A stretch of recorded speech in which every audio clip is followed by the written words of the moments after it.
the home of urban soul.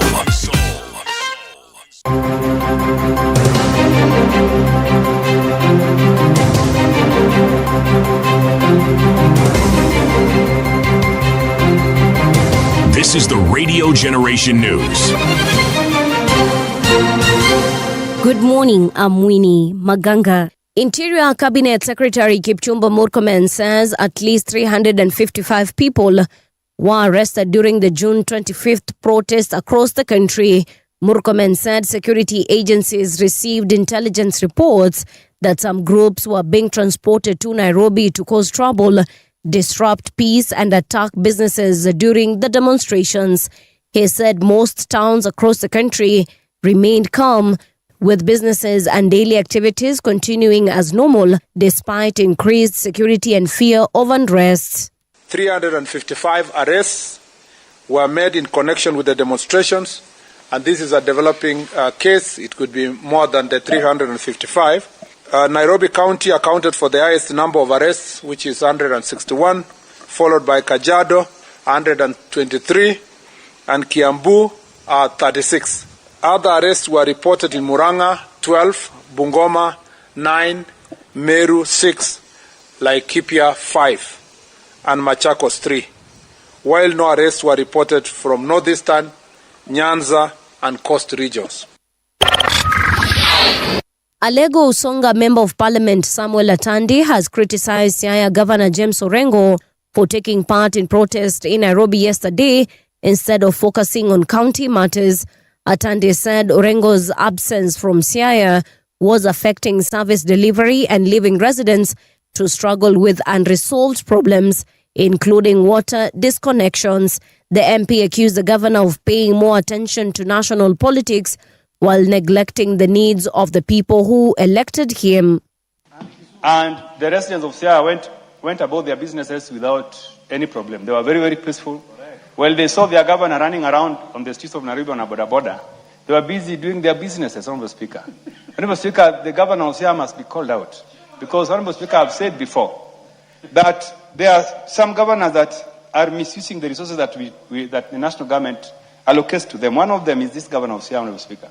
Honorable Speaker, even as we allocate about 8 billion to Siaya County in this Kara bill, I want the residents of Siaya to know that they have a duty to put their governor to account. Suba South Member of Parliament Karoli Omondi has been suspended from Parliament for 5 sitting days over the use of offensive language in the National Assembly.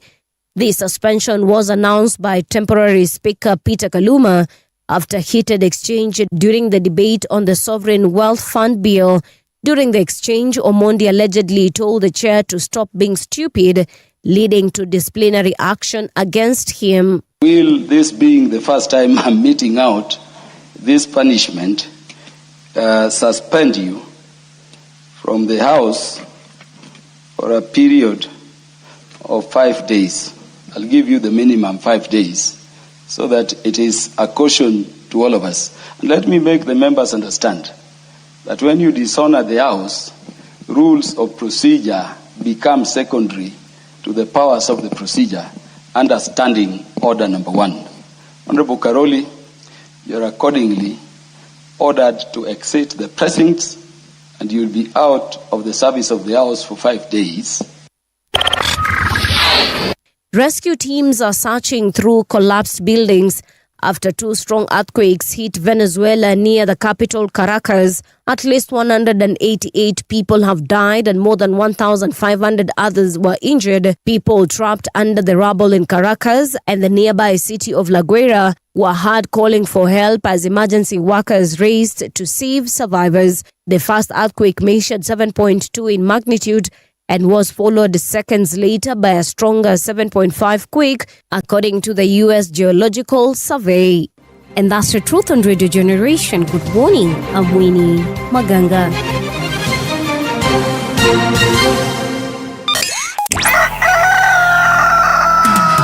In the beginning, there was morning radio. But now there is Radio Generations, the people's breakfast. Curious and bold, getting facts from the shadows. That's what it is. Now, as the city wakes and secrets stir, a bright new voice shines. The people's people's breakfast.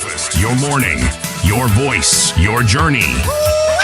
Good morning. Good morning, my neighbor. Welcome to the home of hard truths and bold insights, Radio Generation.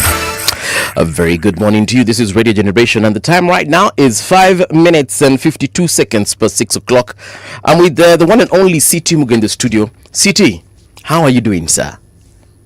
Uko namna gani? Niko mzima. Hiyo ni nini unaangalia? M-Pesa message, pesa imeingia? Kuna kakitu umetumiwa na mtu? No. Mimi ndio. Okay, ni bank message. Mimi ndio nimetuma pesa mahali. Oh, umetuma mahali. I just want to make sure it's mahali nilikuwa nataka niende. Okay. Sijui kama you find it I don't want to call it difficult, but you know, like when when you have made the payment, such a huge amount of money, you look at that money and you're like, what? Yani, I've given this person all this money, and it's a payment either for a service, for a product, maybe it's rent, and you're looking at that money, you're like, what? Yani mtu nimempatia hii pesa, yani hii yote hii nimempatia. Do you ever get to that point? Yes, I do get to some point and wonder, ni pesa yote. Hey. Then you realize there's a reason why you're paying that money. So Yeah. Unatuliza roho.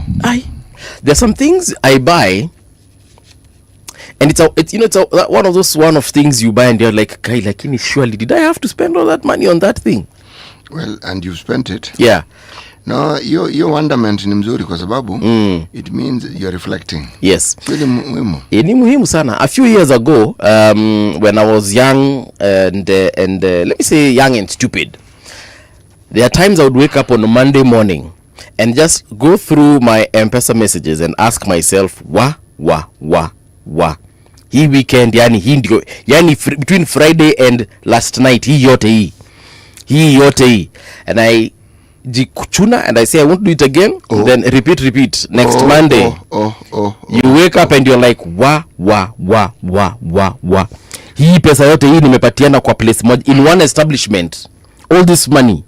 So nikajanjaruka over the years, squeezy, siangaliangi simu yangu hivyo. What you know that in the era of cash, yes, when cash was king, and there was no M-Pesa, right, let alone as a mobile phone,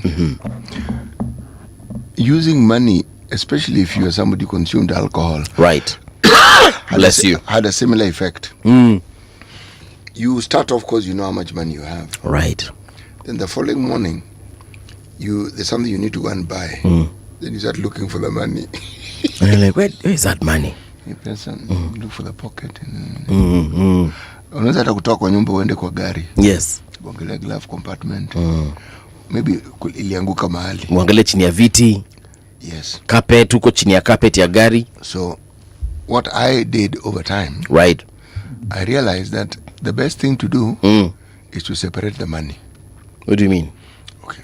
Ya sherehe kando. No. We're talking about sherehe. Ile nyumba na niyo umeweka kando tayari. Right. It's you demarcate sherehe. Sherehe kuna ingine unaweka ndani ya gari, unawacha kwa glove compartment. Okay. Kuna ingine unaweka kwa wallet. Okay. Hiyo ndio ya kutumia, because ukiremove a wallet, people assume that's the only money you have. Yes. Then kuna ingine unaweka in a certain pocket. Hiyo sasa ni emergency. Unajua mambo yanaweza kuchemka. You never know. Hii ni ile ya you never know. But then I realized that didn't work, because utamaliza hiyo pesa uende kwa gari uchukue tena. So it wasn't helping. So what I concocted over time, I realized when you go to the loo, you don't go there for the purposes that take people to the loo. No, you're going there for separation. Unaenda kuhesabu pesa. Unaenda imebaki ngapi? Ai, hapana. Well, I am telling you, yes, it is called management. I very sobering effect, because you don't realize how much you spent until you can't realize. When you leave the loo to go back to where you are, right, you're thinking very differently. You're a very different person from the one who left. You think very, very differently. Yes. I number one, whenever I go to this cultural establishment, I usually have a set limit, and no matter what, hata nani akuje hapo city, that limit is not changing. No. Yani hata Yesu mwenyewe ashuke mbinguni akuje aniambie, bro, nibaie namwambia Buddha mali umetoka tu rudi, ama nikuletee maji we turn into wine. Sitoi. You know, that is as a result of the evolutionary process you've gone through. Yes. It is funny how men manage money. Yeah. And how first of all, when it comes to visiting cultural establishments, I don't think there's much management there. It's more of mismanagement. Yes. Because you end up spending more than you intended. And over time, you realize the mistake. And then you put a lock on it in one way or the other. Some simply stop going. Yes. Which is actually the best idea. Yes. Or some tell themselves, I will drink 2 of this. Yes. Then I will do this, and then I will leave you. Yes. Others, they usually they jumpstart themselves in the house. Ensure that they have consumed all the cheap options, so that when you go to the establishment, you're probably gonna take 1 bottle. With a top up. Top up. So you just take a sip, you go to the dance floor, you dance, come back, take another. So by the time you're done, you'll find that you've spent 3 to 4 hours on a single bottle, maybe ikienda sana 2. Unaona? Lakini guys like me, there's no you start in the house, then you go finish in the tunamwanga. Tuna spend how much? Ni hii pesa, we're done. There's another time a friend of mine called me and told me, I'm moving here to come. Then I went. I thought he's the one who's going to buy. So we've consumed. Time your bill kukuja. The bill came to 19,000. What were you people doing? Nah, never mind. So the bill came to 19,000. Then this guy said, manze movie, si thanks Joe, si nikutumie 1,500 o sotie ingine. Out of 19,000, you want to pay 5,000. Yes. You are the one who called me here. Yes. So he called you so that you could spend the money. Kwani wewe hukushika hiyo? That guy has never called me again because I blocked his number. So if he has ever called me, and I hope he's listening. Kama ni wewe unajua tulipatana mahali tukapata bili ya 19,000 ukalipa 5,000 ni ukaniachia 14 na unanipigianga simu haingijua nilikublock. Sitakangi ujinga mimi. Hautanitumia hivyo kama kama kifagio. That guy was your friend at some point, was he? He was. Yeah, he's no longer my friend. Let me just say you have strange friends. Yes, I do actually. I agree. So today is 26th of June, and it's International Day Against Drug Abuse and Illicit Trafficking. It is also the United Nations International Day in support of victims of torture. So 2 days, or rather two things on this particular day: drug abuse and illicit trafficking, and support of victims of torture. You know, it's strange to think that people are being tortured in this day and age. It is strange that the slave trade is flourishing. Yes. So slave trade, literal selling and buying of human beings. Yes. And I've heard, first of all, here in Africa, it's happening a lot in Libya. Libya seems to be the flashpoint for a lot of those activities. It has been pointed out, and if it is taking place in Libya, you have to ask, why have they pointed out Libya? Because if people are buying and selling, then it can't be that they're buying and selling among themselves. There must be other people coming from somewhere. Yeah. Yes. Can we call sexual torture? Start again. I want to look at how I can describe this. Okay, let me describe a situation. There's this lady. She's she did an interview just the other day on some podcast somewhere, and she was talking about how she was raped by this German national. I really can't remember the details of this, but it reminded me of another story I read in, I think it must have been the Daily Nation sometime back, over 10, maybe even 15 years ago, of a lady who described a situation whereby she met a foreigner online. This foreigner was a German national. Wakakatiana, wakapendana via Facebook. So one day this guy told him, I want to come to Kenya and meet you and meet your family because I think we should get married. And of course the lady was elated. Akamwambia, yeah, sure, why not? Akakuja. They even went to this girl's family. This white man, mzungu, introduced himself to the family, and akamwambia, now I want to take your daughter back to Germany so that she can, the way I've experienced your culture, she experiences mine. Then if she likes it, we get married, we relocate there. And of course the parents were like, hey, our daughter Germany, why not? Mchukue. No, akambia msichana wao, make sure you don't lose this very good man. Na zile tabia zako mbaya wacha tafadhali. So they went to Germany. This lady says that the moment they landed in Germany like this, they went straight to a house. Her passport was taken, everything of hers was taken, and she was locked in a room. Actually, she was chained to a bed inside one of the very many bedrooms that house had, and she was raped by that man first of all for a couple of days, and other men kept on coming and raping her over and over, and of course they were paying this other man. They were paying the alleged boyfriend. So do we call that torture, or do we call it rape? What do we call it? Or do we call it rape torture? Do we call it torture rape? Aggravated rape, aggravated torture. What do we call that? Well, it's just the abduction. Where you willingly went. No. She did not willingly agree to go and be chained to a bed or to be locked in a room. That's not. Yeah. That's abduction and now. She says this happened for months. Yes. For months. So how did she manage to get out? I can't. You remember, this is a story I read about 15 plus years ago. Oh. So I really can't remember the very many details, but those ones, at the very least, I know. She was introduced to this man via Facebook. They had very many months of conversation, lovey-doveys, and this guy would even send money. Once in a while, he would send a few euros here and there, even send money for the parents, send money for her siblings. How much? Shika. Those kinds of relations. Then this guy came. Then they went back together. Then the rape started. It is not unusual. I know of young men who were beach boys. Yeah. In Mombasa, and some of the stories, they would say it laughing and joking. Yeah. How some middle-aged woman, at that time, middle-aged woman seemed old, somebody in their 40s. Right. Because I myself was probably in my late 20s. But some of the stories they told were not dissimilar. You go to Switzerland or you go to Germany. Yeah. Your passport, everything is taken. You're not locked in a room, but you're locked in a house. Yeah. And you're told, you can't leave without your passport because you'll be arrested. Okay? But essentially, you become a sex slave. Yeah. Because even this lady I'm describing, that one was a sex slave for sure. This one of hers, went beyond.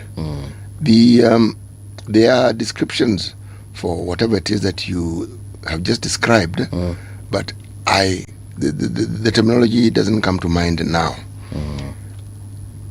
The world we're living in right now has gotten to a point where it's almost a throwback to a time of somewhere in the 18th centuries, 19th centuries, times which we think have gone forever, and yet they haven't actually gone.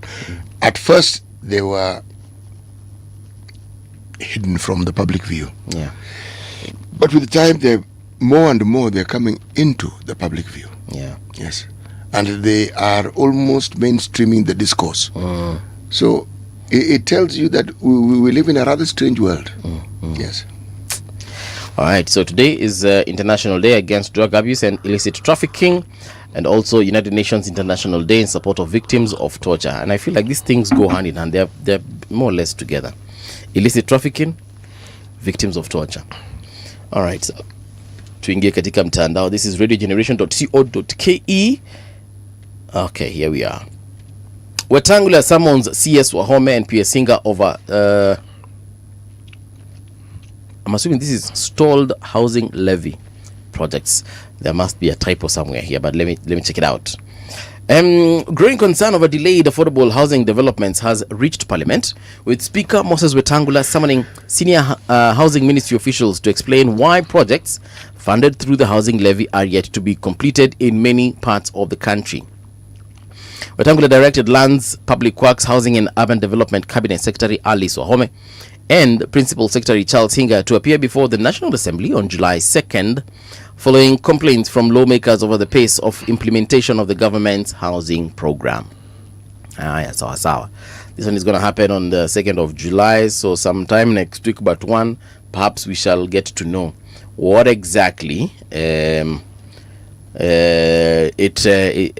findings basically of this particular committee. Committee meetings postponed as Parliament sealed off during protests. Si tulifika nyumbani jana vizuri eh? Yes, without a hitch. Right. Without a hitch. You didn't find any blocks anywhere, roadblocks? No, the route we followed, no. Well, I found some blocks on the road, but thank God. Niliambia afande, sasa mimi afande unanikazia, unanizuia na niko katika harakati ya kazi. Kanambia wewe enda. Nikafunguliwa barabara, but everyone else was being turned away. Why? They were just blocking people from getting to the CBD. But you are leaving the CBD. No, the route that I use actually is not even heading towards the CBD, but at one point I had to use the road that will take me to Uhuru Highway, and it was blocked. So they were not allowing the folks to get to Uhuru Highway. So they were redirecting everyone away from Uhuru Highway. But I told them that, I gotta go to work, man, because I do essential services kind of thing. And they was like, all right, just go, man. The shadow of the last year's parliament invasion returned on Thursday as heightened security measures and fears surrounding June 25 Gen Z demonstration forced the postponement of several National Assembly committee meetings. And parliament operations were disrupted after access to the precincts became difficult amid a major security operation across Nairobi. Roads leading to the city center were blocked while parliament buildings were secured with barbed wire and heavily guarded by police officers. Hii kidogo nilipata ikiwa na shida City Moga. Why? Because Kenyans were told that it is going to be a normal working day. But the roadblocks were not normal. Matatus were being turned away. Private vehicles were being turned away.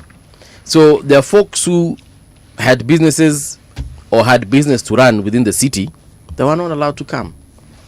So there was nothing normal about this particular day. There's a lawyer I was watching on one of the TV stations yesterday, and I think he's called Bashir. Bashir kuna kitu aliuliza, and I found that very, very, very, like it was a very important question. Akauliza, what if someone had a petition to bring to parliament? Yeah, even these folks who are demonstrating, or the ones who are doing the march, because they were not allowed to get to parliament. They were only allowed to get to where the barbed wire was, and that is where they laid the flowers, the wreaths, right? And other Kenyans came and put flowers there, and not flowers but flags, and more flowers actually, and many other things that they put there on the particular barbed wire. Jana wa Kenya hawakuwa na shida, and I think about 19 people were arrested, perhaps, maybe about 19. Where were they arrested from? Hapo tu kwa hiyo barbed wire tu. They were arrested? Yeah, because the police told them, okay, time is up, guys, go, and they refused to leave, and they were arrested. So they were bundled into one of the very many lorries that were there. So had they been informed that they're only allowed there for a certain period of time? I asked myself the same question.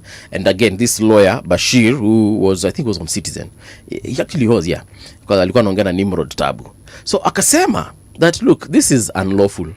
It is unlawful because these guys said they were going to be here.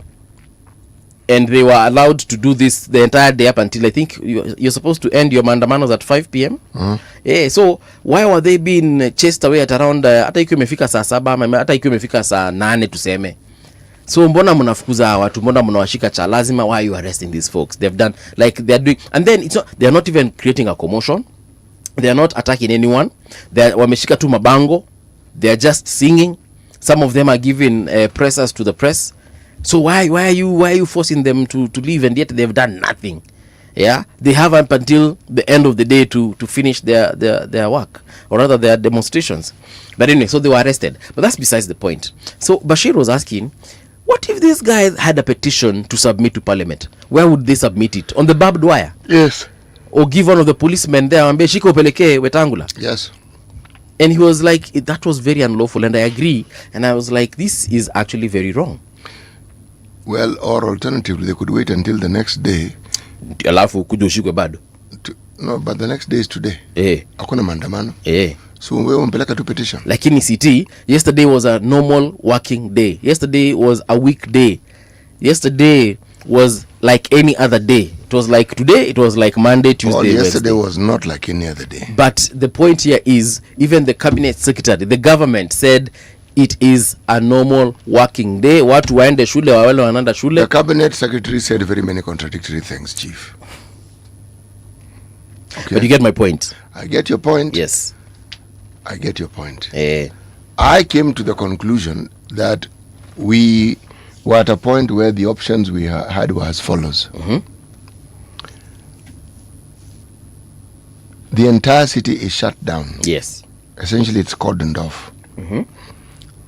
Entry almost impossible. Yes. Exit problematic. Okay? What I now want to hear is how it's going to be explained. Why the city was shut down. That is if it will be explained, because it was shut down. Yes. And if you look at the Business Daily, they're saying businesses take a hit as police blockades shut down Nairobi. Because the businesses did take a hit. Yes, they did. So, like you've said, you're waiting to hear yes, the explanation that. Yes, I'm going to take the view that there's something that the intelligence services had informed the police or the government about, and that is what led to the shutdown. So if you look at our website, again, a story by David Abonyo, amesema Kanja Defense Security Measure says police acted on intelligence reports. Inspector General of Police Douglas Kanja has defended the heavy security presence and road barricades erected across Nairobi during the June 25 commemorations. All right. Saying the measures were informed by intelligence reports aimed at preventing criminal elements from disrupting the activities. Right. Speaking during a security inspection tour in Kitengela on Thursday, Kanja assured Kenyans that the country remained stable despite heightened security operations surrounding events marking the anniversary of the 2024 anti-government protests. So there's the police boss wa Nairobi, ule mwenye alitumanga kushika Sakaja na wakakosa Sakaja, walienda kumshika usiku, wakapata Sakaja ni mjanja, alikuwa kwa ile ofisi yake nyingine. I think he's called Mohammed. So Mohammed yesterday was talking to cops, I don't know, to the press rather, just outside parliament before he left, and then the 19 folks were arrested. Okay? So the press were asking him questions. Kawaida tunajua zile maswali za kawaida zile za afande mbona amkubali watu kukuja town. You know what he was telling those folks? Wewe acha maneno mengi wewe. Next he's asked a question. Wewe nimesema nini acha maneno mengi? Next. So I was like, why are you giving a pressure if you're not going to answer questions? He will answer the right questions. Then at the end of the day he told them, and by the way, report on the positives as well, don't focus on the negative. Are we therefore supposed to assume that this particular police boss has a sense of humor? Actually, I think he does. Yes. I think he does. I think it boils down to at the end of the day, even ndivyo makarata huko kwa police station wanaongeanga. Oh yes. Even ndivyo wanaongeleshangwa, even ndivyo wanaongeleshananga pia, you know, cop to cop, senior cop to junior cop to senior cop. You know, what I say is the final word. No questions, don't ask me nothing. But that's not how you talk to civilians. That's not how you talk to the press. If a member of the fourth estate asks you, afande, kwa nini mmefunga barabara zote za kuingia Nairobi? Just say it like Kanja said. We have received a tip-off that perhaps kutakuwa na some criminal elements coming into the CBD, and we are doing this to protect what? Lives and property. Simple. Another question will be asked, why are police carrying guns and again, it is for your protection. They were not here to harm anybody. Is it so difficult to put it out like that? You need to be trained to be able to think like that, not speak, think. Oh, shida ni hapo kwa training. Yes. Sawa. Yes. Ushajibu kila kitu city. So hizi stories zingine madrama zote walikuanga nazo siku anaelewa. Oh, it is not 19 people who are arrested, it is 355. Oh my. 355. Yes, according to Bradley Bosire. Bradley amesema hivi. Interior CS Kipchumba Murkomen has said security agencies arrested at least 355 people during the June 25th demonstrations across the country. Why? Following what he described as intelligence reports indicating that criminal elements were being transported to Nairobi to disrupt peace and target businesses. In a statement issued after the protests, Murkomen said most towns across the country remain calm and economic activities continued uninterrupted despite heightened security measures and fears of unrest. It was largely business as usual. No. Hata huko mahali kunaitwa Naivasha na Nakuru, business was not usual. But yes, there you have it. So 355 folks were arrested, including Bob Njagi. So unajua Bob Njagi? Of course I know Bob Njagi. Ule wa Free Kenya Movement. Yes. Huyo jamaa alishikwa. Presidential candidate. That's all right. Niliona jana presidential aspirant Boniface Mwangi pia akikula tear gas mahali. Life ni hard. Let's check out traffic. So, if I take a quick look at the roads, starting with Ngong Road. Come on. Yeah, here we are. So traffic is back to normal. Traffic along the junctions kama kawaida and the stages on Ngong Road, but largely no interruptions as far as movement is concerned. You guys will get to your destinations within record time. Valley Road imefunguka, Dennis Pritt imefunguka, Gitanga imefunguka, Going Skodhek is smoothly sailing, Ngong Road as well smoothly sailing, Raila Odinga Way jana ilikuanga na 0 vehicles, leo ninaona mko kwa barabara mnasonga vizuri. Langata Road as well, no complaints. Southern Bypass moving swiftly, Enterprise Road, Likoni Road, Buruburu kule Donholm, Mumias Road na zingine zote akina Otaring. Traffic imerudi kwa sawa sasa. Tukiingia Thika Super Highway, shida iko tu pale Pangani kama kawaida, lakini mnasonga nonetheless. Saka nikiangalia nikadilika kienda sana maximum 5 minutes. Nikirudi ni buruke moja kwa moja hadi Airport North Road as well. Traffic is now back to normal. This is what I'm used to seeing, you know, a few spots of red and yellow. That's on the Eastern Bypass. You guys are moving quite well. All right, so if I teleport and I land or appear in a place called Mombasa County, Mombasa is as it was yesterday. Nothing much. And I also saw videos of Mombasa County, reporters from all over showing, you know, Mombasa County, and their business was very much usual. Cops were on the streets working with their guns, but watu walikuwa tu wanauza madafu yao. Wale wa kaimati walikuwa wanatengeza kaimati nini, watu wa samaki, kalamari nini, walikuwa tu sawa pale. So Mombasa nikiangalia barabara zote zinakaa vyema, hata kwenye junctions kule mwapatana vizuri, mwachana vizuri, Ronald Gala nini pale Moi Avenue, Membe Tayari, Mijikenda Street, kukote Sheikh Abdullahi, kukote kuko sawa. Hata Kingeleni mali tumezoea kuona trafiki kidogo, leo iko green, kijani kibichi au sio? Ukiona chochote barabarani, why don't you let me know and I'll let the rest of the world know. Traffic on Radio Generation. All right, cities reminding me that we didn't do the proverb. Thank you for that reminder. Before we get into the Gazette, so tupatie proverbs. Yes. This is our final proverb from the Republic of Namibia. Yes, sir. A hunter, yes, who has only one arrow does not shoot with careless aim. A hunter who has got just one arrow does not shoot with careless aim. You have got to ensure that one shot counts for something. Because if you lose, then you will sleep hungry. And we do that a lot on a daily basis. We do. We scuttle opportunities. We mishandle opportunities. Very true. Yes, we do not take advantage of opportunities. Yeah. Have you heard of shoot your shot? It's usually used. It's usually used metaphorically to mean, you know, like if you're interested in someone, you go talk to them. Basically, just introduce yourself, shoot your shot. Hapana kuwa muoga. Kwenda salimia Ndio. Sasa in such instances unakwanga tuna one bullet, my friend. Because there's only one first impression. Hiyo window ni hapo tu. Na hakuna nyingine. So akienda usipoji represent vizuri akienda ameenda. So yeah. Hiyo inaweza pia letwa into the slang world, shoot your shot. Looking at the front page of the Nairobian, they're saying sex toys and cash inside secret pleasure boom. From taboo to trend, what started as a police raid in Thika has pulled back the curtain on one of Kenya's fastest growing yet least discussed industries.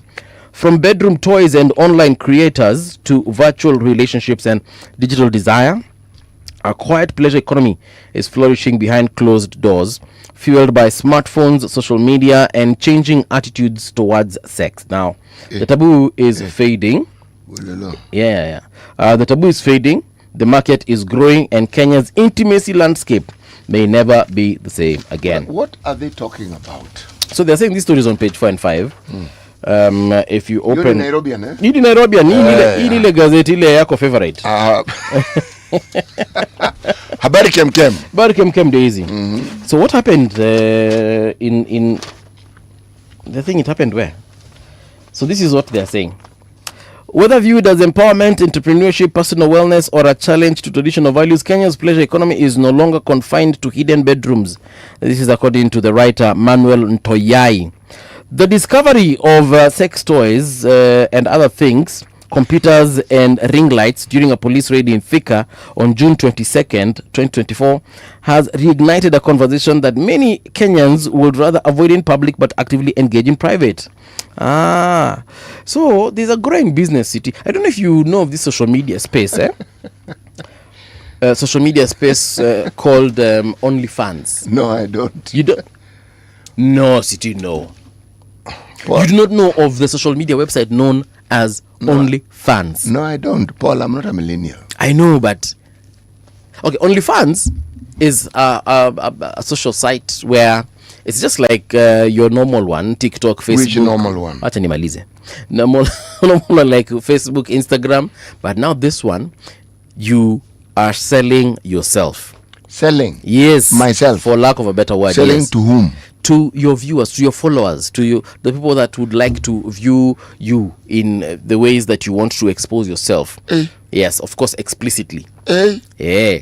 And people will pay to view. So you see the way you follow someone on Instagram and you see their content for free. You don't give them anything, you don't pay them anything, right?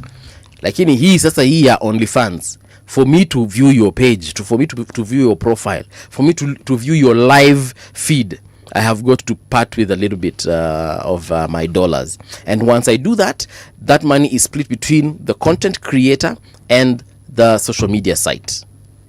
And people are making money on OnlyFans. Kuna kadema hapa kanaitwa, I think it's Alicia Kanini, if I'm not wrong. She's actually one of the biggest OnlyFans stars in Kenya, because they're all over the world. But in Kenya, huyo ndio anajulikana. Huo dem vitu anafanyanga huko kwa hiyo site. It's an international site. Yeah, it's just like Facebook. It's all over the world. You can access it from anywhere. It's just like I told you. It's just like Facebook, Twitter, Instagram, TikTok. But sasa, instead of people just dancing kawaida and us liking their photos and saying, oh, City Muge is a good dancer. No, this one we are watching explicit content that you will provide for us, depending on what content it is. Explicit? Yes. Sexual content. So basically. Essentially it's pornography. I was looking for that word. Yes. So now wanatengeneza pesa nayo. Let me tell you, yes. those are things which when you come across in your youth, you will even find them exciting. Pray to God that you understand exactly what you are doing now, because everything that is on social media is there for posterity. Hakuna mali hiyo kitu itaenda. When you get older, yes, you may look at the indiscreet activities of your youth in a completely different light. And you may perhaps not want to be reminded of those indiscretions that you got yourselves involved in. But however, yes. Chaguo ni lako. But sumesikia venye Nairobi and may explain up towards the end. The taboo is fading. The market is growing. And Kenya's intimacy landscape may never be the same again. That is how they've written it. And whoever's written is probably also young. And so in his world, he thinks the taboo is fading. And he's saying it as though it is a good thing. It is not a good thing. I don't think they're saying it is a good thing. They're just reporting on the fact. No, read it again. What started as a police raid in Thika has pulled back the curtain on one of Kenya's fastest growing yet least discussed industries. From bedroom toys and online creators to virtual relationships and digital desire, a quiet pleasure economy is flourishing behind closed doors, fueled by smartphones, social media, and changing attitudes towards sex. The taboo is fading. The market is growing. And Kenya's intimacy landscape may never be the same again. Precisely. Okay. It is, he, as you say correctly, he is reporting. Balanced reporting would have given a perspective of countries where they flourish. So let me throw in my 2 cents. In the Netherlands, where what you are referring to has had issues that are even more severe legislated. Yes. You've heard of euthanasia. Euthanasia in the Netherlands. Mercy killing. Yes. Something which you can even decide for yourself. Right. Has been allowed, if I'm not wrong, if my information is correct, if my memory serves me right, individuals over the age of 17 can decide whether they're going to kill themselves or not. Parents, so long as a child is not above 1 year old, can kill the child, can decide they don't want this. Yes. Thank you very much. As long as the child is under 1 year old, they can decide what? That this child can die. This child is not sick. This child is... No. There's something they've seen about the child. They're not happy. They can. Which country again? Netherlands. Remember, these are the people who first gave us the red light district. Red light districts were everywhere. They are in Europe. They're everywhere. Okay. That's not new. Okay. No, they gave us the first gay priests. Okay. They took their laws so that what you're calling transgender, what the things that you're referring to as sex change, these things that seem to have hit the media, and people are talking about laws that allows a child to believe that they are cross-gender, that they are meant to be this as opposed to that. Some go as far as saying, in fact, as far as they are concerned, they should have been a feline creature, like they should be a cat, as opposed to being a human being. Right. The Netherlands leads Europe when it comes to laws which, if we speak of, you'd consider bizarre. It didn't start that way. It started like this. Things which you think are benign and things which you think are just, kawaida. People just expressing themselves sexually. So what's the big deal? What's the big deal? So, again, maybe it is not the purview to write such articles, but it helps for the reader to actually also understand the extent to which some of these practices can take you. It starts mild. It starts as though it is something that is not even perverse. It's just an inclination that somebody has. No. This country, this town, has had nude parties for a very long time. It is subterranean. One doesn't hear of it. Okay? Me sometimes wonder, with this cold weather, point is this. Yes. He is speaking of something that is now in the open and it is being spoken of. That it is being spoken of is the process of how such things are normalized. And then when they are normalized, what he's referring to as taboo is all the cautionary processes that people had in determining whether this is a path you need to follow or not, fall by the wayside. Now, I am saying there are consequences for it. And that article does not bring about consequences. Maybe it does when you read through. I don't know. I haven't read through, but you be the judge. Anyway, you can find the entire story on page, remember any page? 4 and 5. But I only see it on page, no, actually it is on page 4 and 5. Okay, you'll find it there. Picture here of suspects arrested when detective stormed a rented house in Chania, one estate. They are accused of operating a brothel. Husband's denial of knowledge of cash costs wife 19.7 million. That's on page 9. Between loyalty and scrutiny, the complex world of Sky Victor. Sky Victor ni mtoto wa Victor Kanyari. I don't know. Yes, now who is Victor Kanyari? Victor Kanyari is he one of these televangelist types?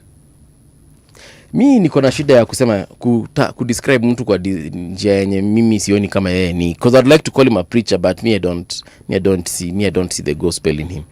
But the point is, for the sake of this conversation, he's a preacher, and yes, televangelist. Sawa. Once in a while anahubiri nini? Ningependa kusema ni injili, but for the sake of this conversation acha tuite injili. But yes, anahubiri. Ni anahubiri injili gani? Because kuhubiri injili ni injili ndio, lakini injili ziko tofauti, sio? Mimi si ile injili na. Kuna injili ambayo inaambatana na dini ya Wakristo.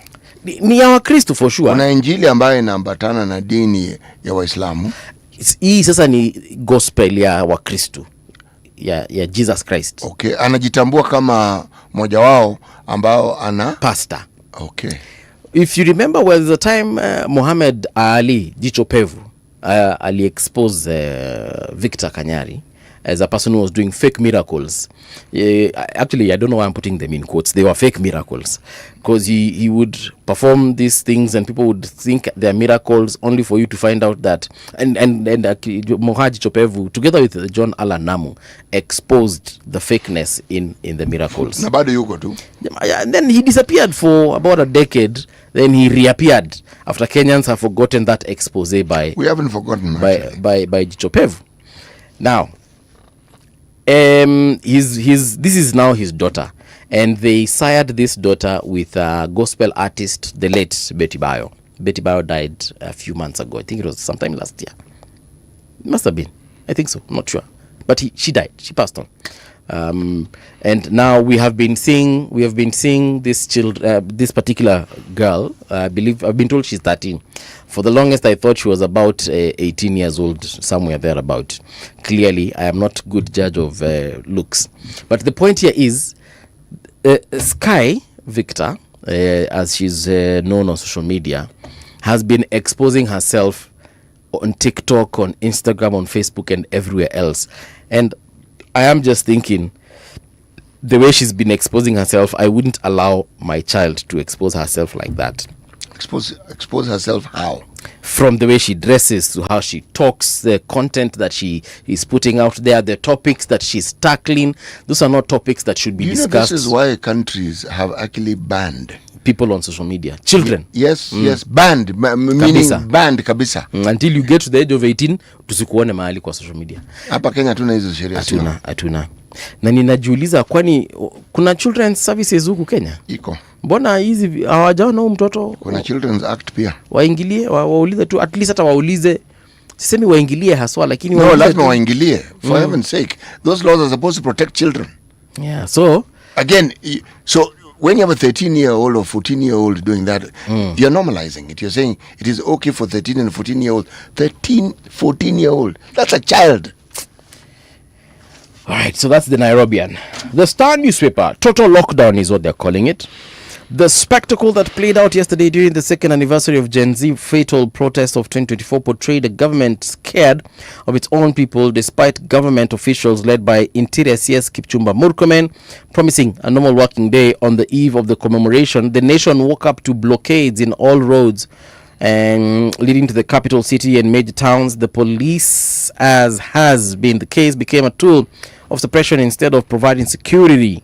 They sealed roads, harassed and brutalized innocent Kenyans whose crime was to mark the day that Kenyans said enough was enough to a government that is tone deaf. You will get this story on pages 2, 3, 4, 5, 6, 7 and 8. Simnoja to standard unakwanga na one headline. Then on the Daily Nation, leo pia wako na one headline wanaita lockdown. Police mounted roadblocks.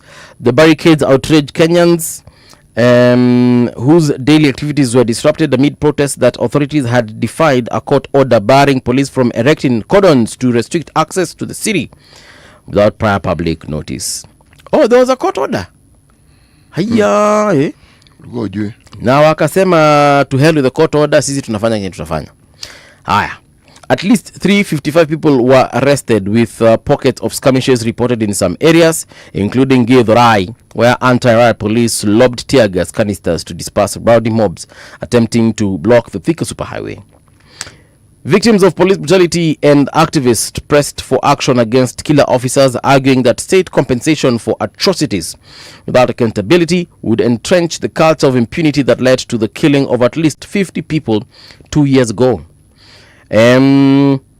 Most parts of the country remained relatively peaceful, including regions that have been in the past been hotspots of violence, but tension was palpable amid a heavy police presence, shattered businesses and paralyzed public transportation. Hii story yote utaipata from page 2 all the way to page 12. Over to you, City. One of the things that you find in the Children's Act is the Child Protection and Justice. Okay. It refers to protecting children from emerging threats such as cyber bullying, online exploitation, ndio hii unataja hiyo. Okay. and radicalization while encouraging alternative dispute resolutions. The point is this. Yeah. We never seem to understand what we set in motion when you disregard the law and you are a high-ranking official, because many don't see themselves as people who are considered to be the example that will be followed. Yeah. Now, when people who are supposed to be good role models, the adults and in positions of authority, do things that run contrary to the law, you are giving permission to the other citizens, Yeah. to do what you've done. And they, in their own little way, whether it's a motorcycle rider who disregards traffic lights and disregards any law, rides a bicycle on pavements and whatever it is, that's their response to disregarding the law. Yeah. Now, the path to lawlessness or to the breakdown of law and order starts in these small ways. That is a culmination. So it isn't as though you wake up one day, you are law abiding, and the following day you are not law abiding. No. You start by disregarding the laws. We talk of corruption as being part and parcel of our fabric. That's a really terrible thing, because corruption is a complete disregard for the law, and it represents a breakdown of the law. That has consequences. Yeah. True. Wacha tuangalie magazeti bwana. A Business Daily, there's a gentleman here called Peter Njagi. Jeru is in life.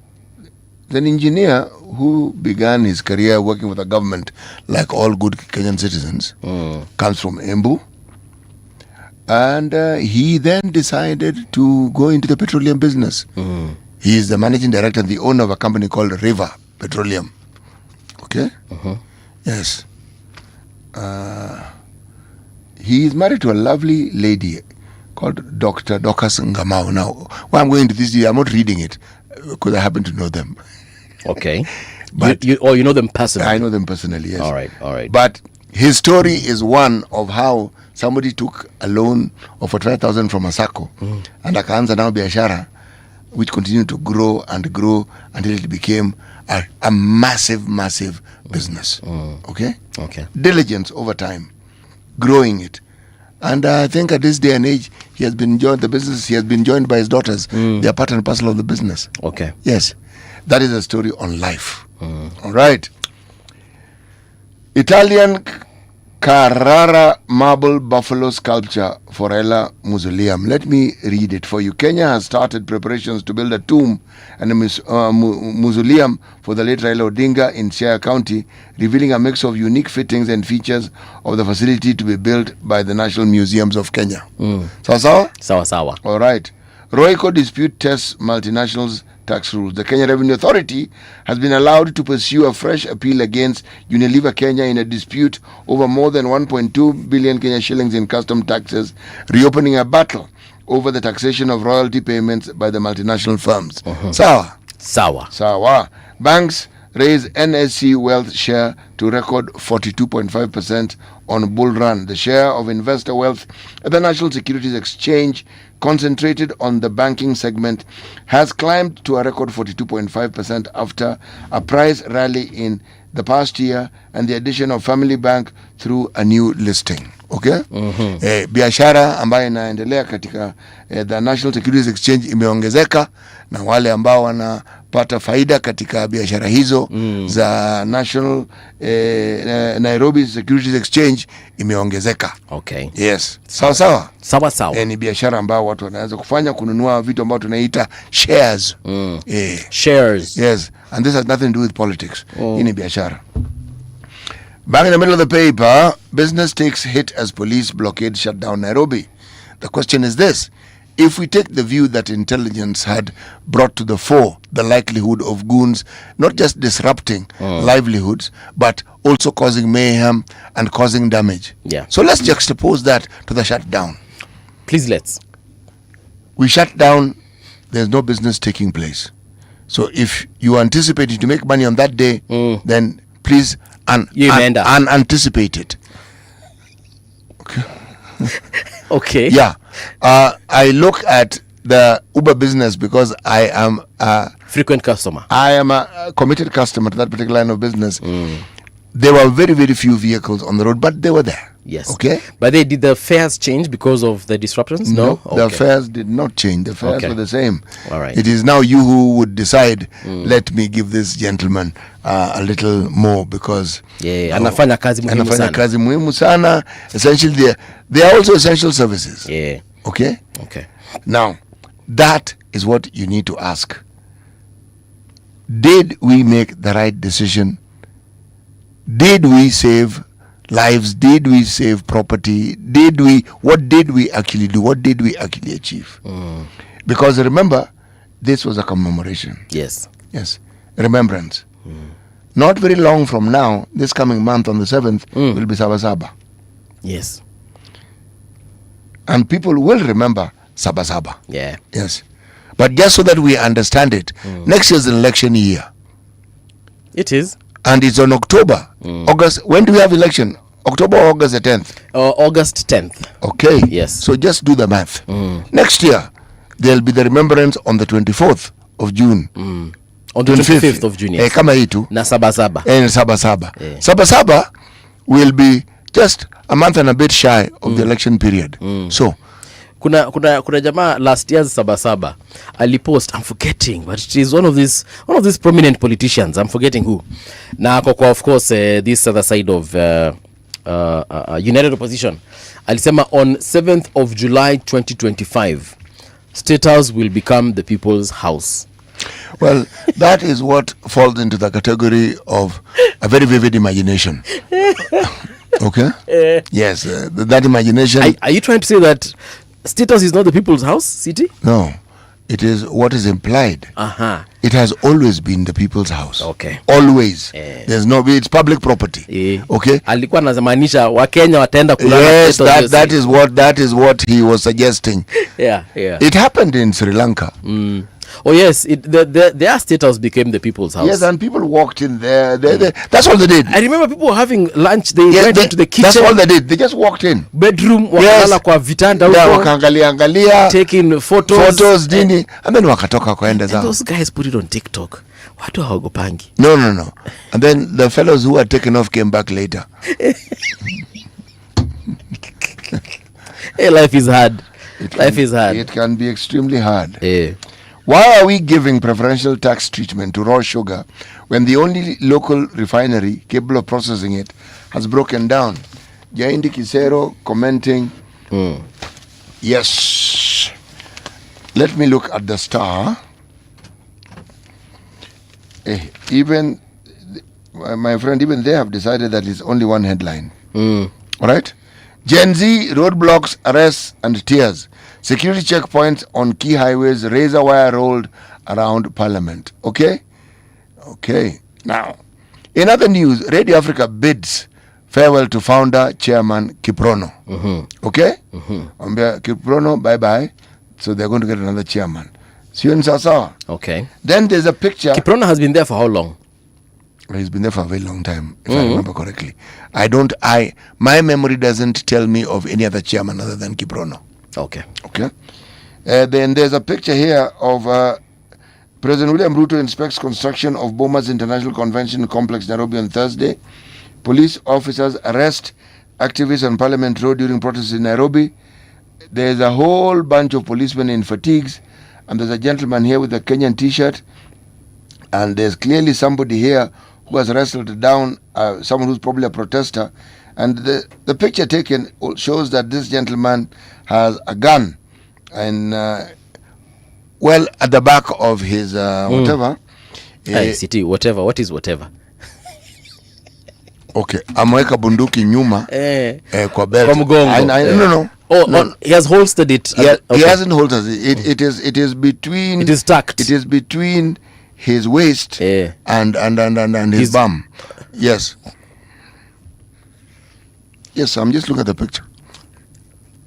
Okay. Yeah. So he doesn't have a holster. Okay. So that's a temporary holster. Yeah. So I can assume that he's a security officer. All right. Kini kazi ya polisi ni ngumu bwana. Inakuanga ngumu. Si uongo. Hii kazi ya polisi ni ngumu. Yaani kutoka asubuhi hata maji ya kunywa hawakupewa. Hata energy drink hawakupewa. Hata packed lunch hawakupewa. Hakuna. Hapana. Then you wonder why they are so angry half the time. All right, let's get into the news with Winnie Maganga, and then when we return, of course, you know the conversation is going to be motto, and some of it by the is going to be touching on what happened yesterday, so don't go too far. Generation, the sound is fine. Pump it up, turn it high all the time. Let the music move you, let's sway. Radio G's got your jam all day. Radio Generation, the home of urban soul.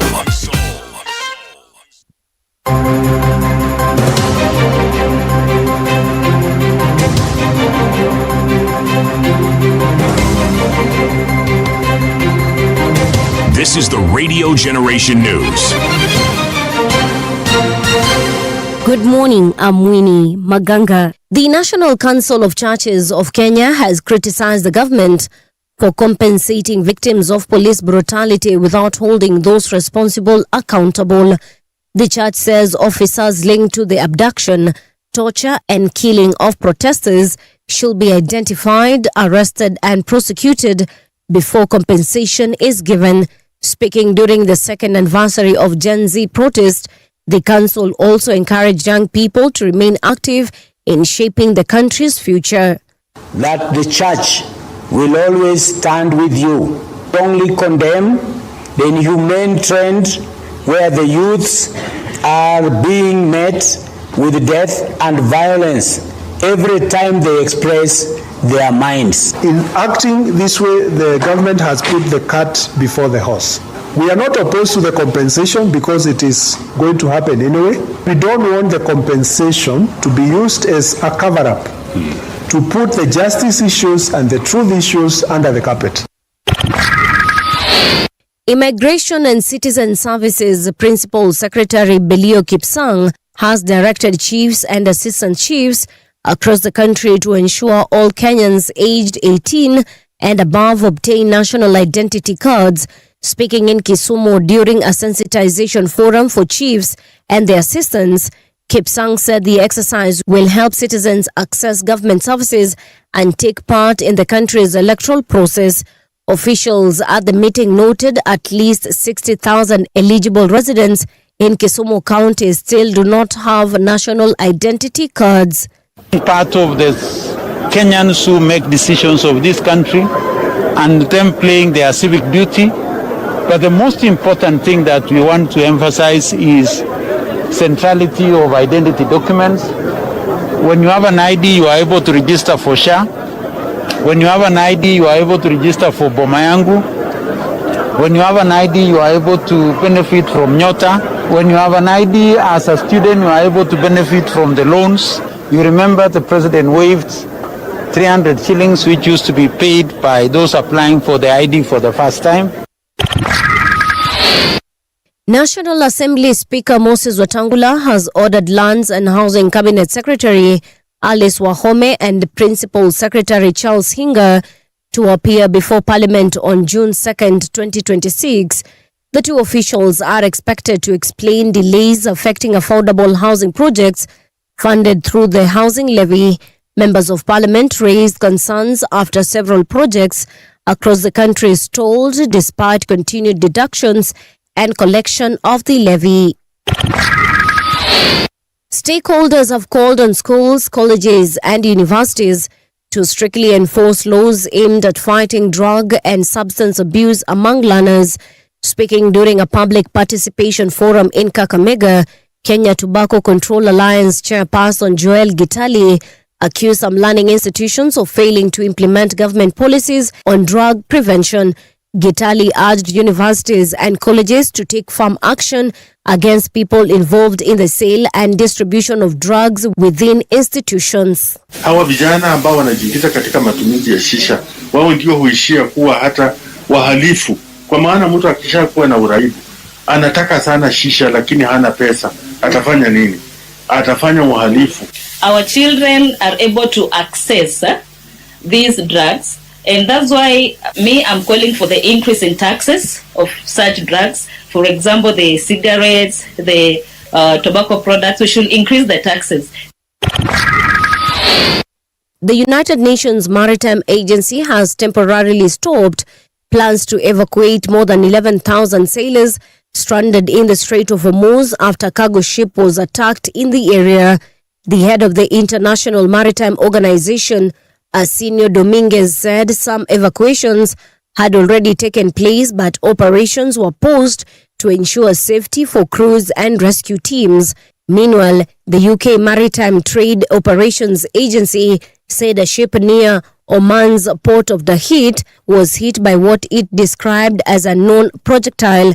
No injuries or deaths were reported. And that's the truth on Radio Generation. Good morning, I'm Winnie Maganga.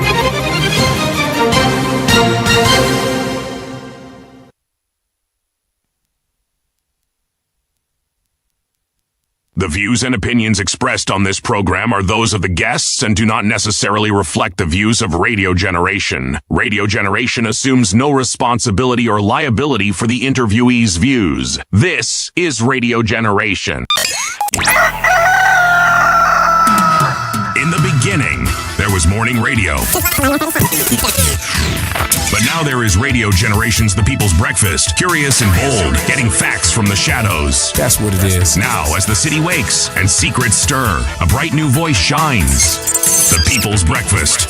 Your morning, your voice, your journey. Good morning. Good morning, my neighbor. Welcome to the home of hard truths and bold insights. Radio Generation. Welcome back to Radio Generation. The time right now is 7 minutes past 7 o'clock. My name is Mungala Mbuvi. Kama kawaida, Siti Muga is in the studio. Our guest has arrived, but before I introduce him, Siti, do you know that the United Arab Emirates have introduced a visa on arrival for eligible Kenyan travelers? So you can check out your eligibility so that you can see if you can just land in the UAE na useme wase nimefika. Endo kufanya shughuli zako. Meaning that you don't have to get a visa from the embassy but in Kenya. For eligible Kenyans, yes. Eligible Kenyans. Yes. And that eligibility, what is it exactly? What does it entail? So, because I won't get into the details right now, you can check out, first of all, our website, that is radiogeneration.co.ke, but also, I am certain you can check out the UAE website,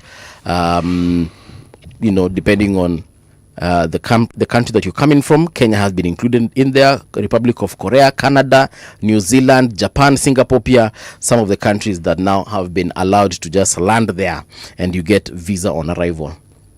Sorry, about the eligibility, perhaps you shall check it out and see later what the criteria is. Meanwhile, Douglas Kibogong, how are you doing? John Mutua, you're saying good morning. John Mutua amepotea sana. Ujuma tena kwa Qatar.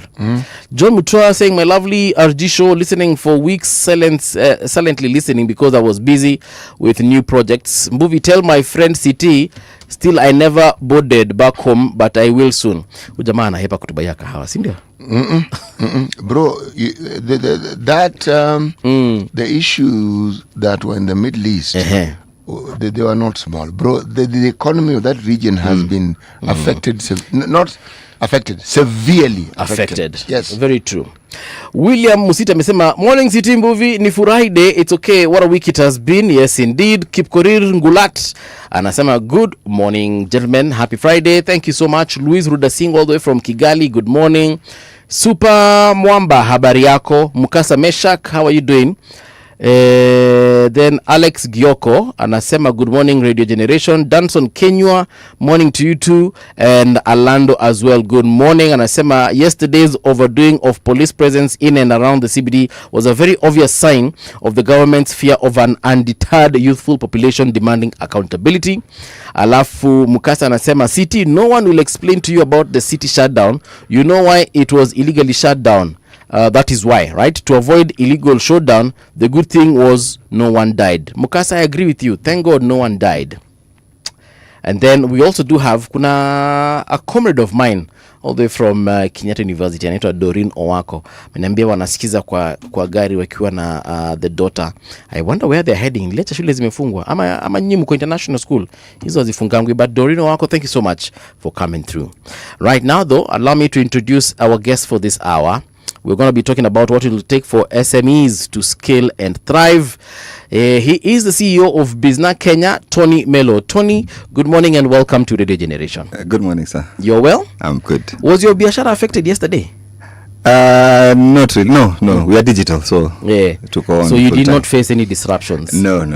What did you think about the blockades for other normal brick and mortar businesses? No, they were definitely affected. And for me, it's really something I pray that does not become the norm, because after all is said and done, those things affect businesses and they affect people. Very true. Yesterday, there's someone who probably did not have something to eat because of what happened yesterday. So I think we need to those situations need to be managed in a way that will ensure that at least the rest of the people also get to go on with their lives. Yeah, you're right on that point of yesterday someone and his or her family probably slept hungry because of the business they didn't get to do yesterday. Yeah. Okay. City has a proverb. Atakupatia alafu tuendelee. Our proverbs for the whole of this week have been from the Republic of Namibia. A wonderful country, beautiful country, and has a very unique history. There are not very many countries on the continent of Africa who have had more than one colonizer. And Namibia is one of those countries. Colonized by the Germans after 2015, because after the First World War, Germany lost, and in so losing, lost territories that they had considered their own colonies. Right. But 1905, this continent and the world witnessed its first genocide. Yes. In 1905? 05, okay. The Germans, who were the colonial masters of Namibia, targeted two communities, the Herero and the Hama. They had ways in which they wanted these people to conduct themselves, and they resisted. The Herero were more or less almost decimated, meaning they killed literally, let's put it this way, they left very few of those folks. Yes. In this particular century, they chose to give reparations, 1.3 billion euros, to be spread over 30 years, but they didn't give a formal apology. No, they talked about regrets, talked about not good, but an outright apology. Ile apoleni sana. The only country where an outright apology has actually been documented is the Dutch. Their king, they have a king. Yeah. Okay? He apologized. Whatever they had done in the Far East, apology of we were wrong, we did wrong. Tafadhali samehe sisi. But the others always cut around it. Anyway, the Germans left, the South Africans came in. An African country colonizing another. And even when they got their independence in 1990, March, to Walvis Bay still remained a province of South Africa. Penguin Islands still remained a province of South Africa. And that was until 1994. That now they got full independence. It's the same year that South Africa itself got rid of the apartheid regime and got their independence. That is Namibia for you. They have a president who is a lady, deputy lady. Unique country, this one. Very unique. But they're not that many. They're around 3.1 million people. 3.1? They're 3.1 million. Yes. The people in Nairobi are actually more than that. Yeah. But it is also considered the driest country that we have on this particular continent. All right. Rich in minerals, though? Yeah, very rich. Very rich in minerals. Yeah. The hunter who has only one arrow does not shoot with careless aim. The hunter who has only one arrow does not shoot with careless aim. What do you think this proverb is speaking to? To me, as a business person, I think it's really at the heart of what we are discussing today, and that is the life of an entrepreneur. That you need to be very deliberate, and you need to be, if I may use the word, calculative, especially when we are going out to do business, because it looks easy until you go out there. And if you're enthusiastic, in throwing your arrows. Yeah. You'll be left with, you'll be able to see the loot, but you can't do anything because you've run out of arrows. And I relate, because there's one time I started a business where ilibidi nime consume my own stock. All right, thank you so much, Melo, for that one. Thank you, sir. Tomorrow is, I think it is World MSME Day. Yes. This is usually observed on June 27th. And tomorrow's observance is on human-centered entrepreneurship. What would, in your opinion, would be the contribution of MSMEs to the global economy? How would you quantify that? Well, it's difficult to quantify because, like they say about politics, yes, business is local. It doesn't work until it works for you. Okay. I mean, the essence for most businesses, really, guys who get into business, is just to be able to do stuff for themselves. For most of them, it's just basically survival. And then after that, then you start going for the secondary needs. And then after that, then now you start to even begin of scaling and begin thinking of outside your vicinity and the country and the other things. Yeah. So I think what is needed is for interventions that will make this possible for most of the people. All right. Because when they have been able to do that, then we can begin to see scaling and getting out of there. Give us a little bit of a background and overview of what Business Kenya is all about. My name, like I said, my name is Tony Melo, and I am the CEO and founder of businesskenya.com. Businesskenya.com is owned by Business Group, which is a digital media company. And we started Business in 2014. And it was born out of my personal experience. I'm a fourth generation entrepreneur.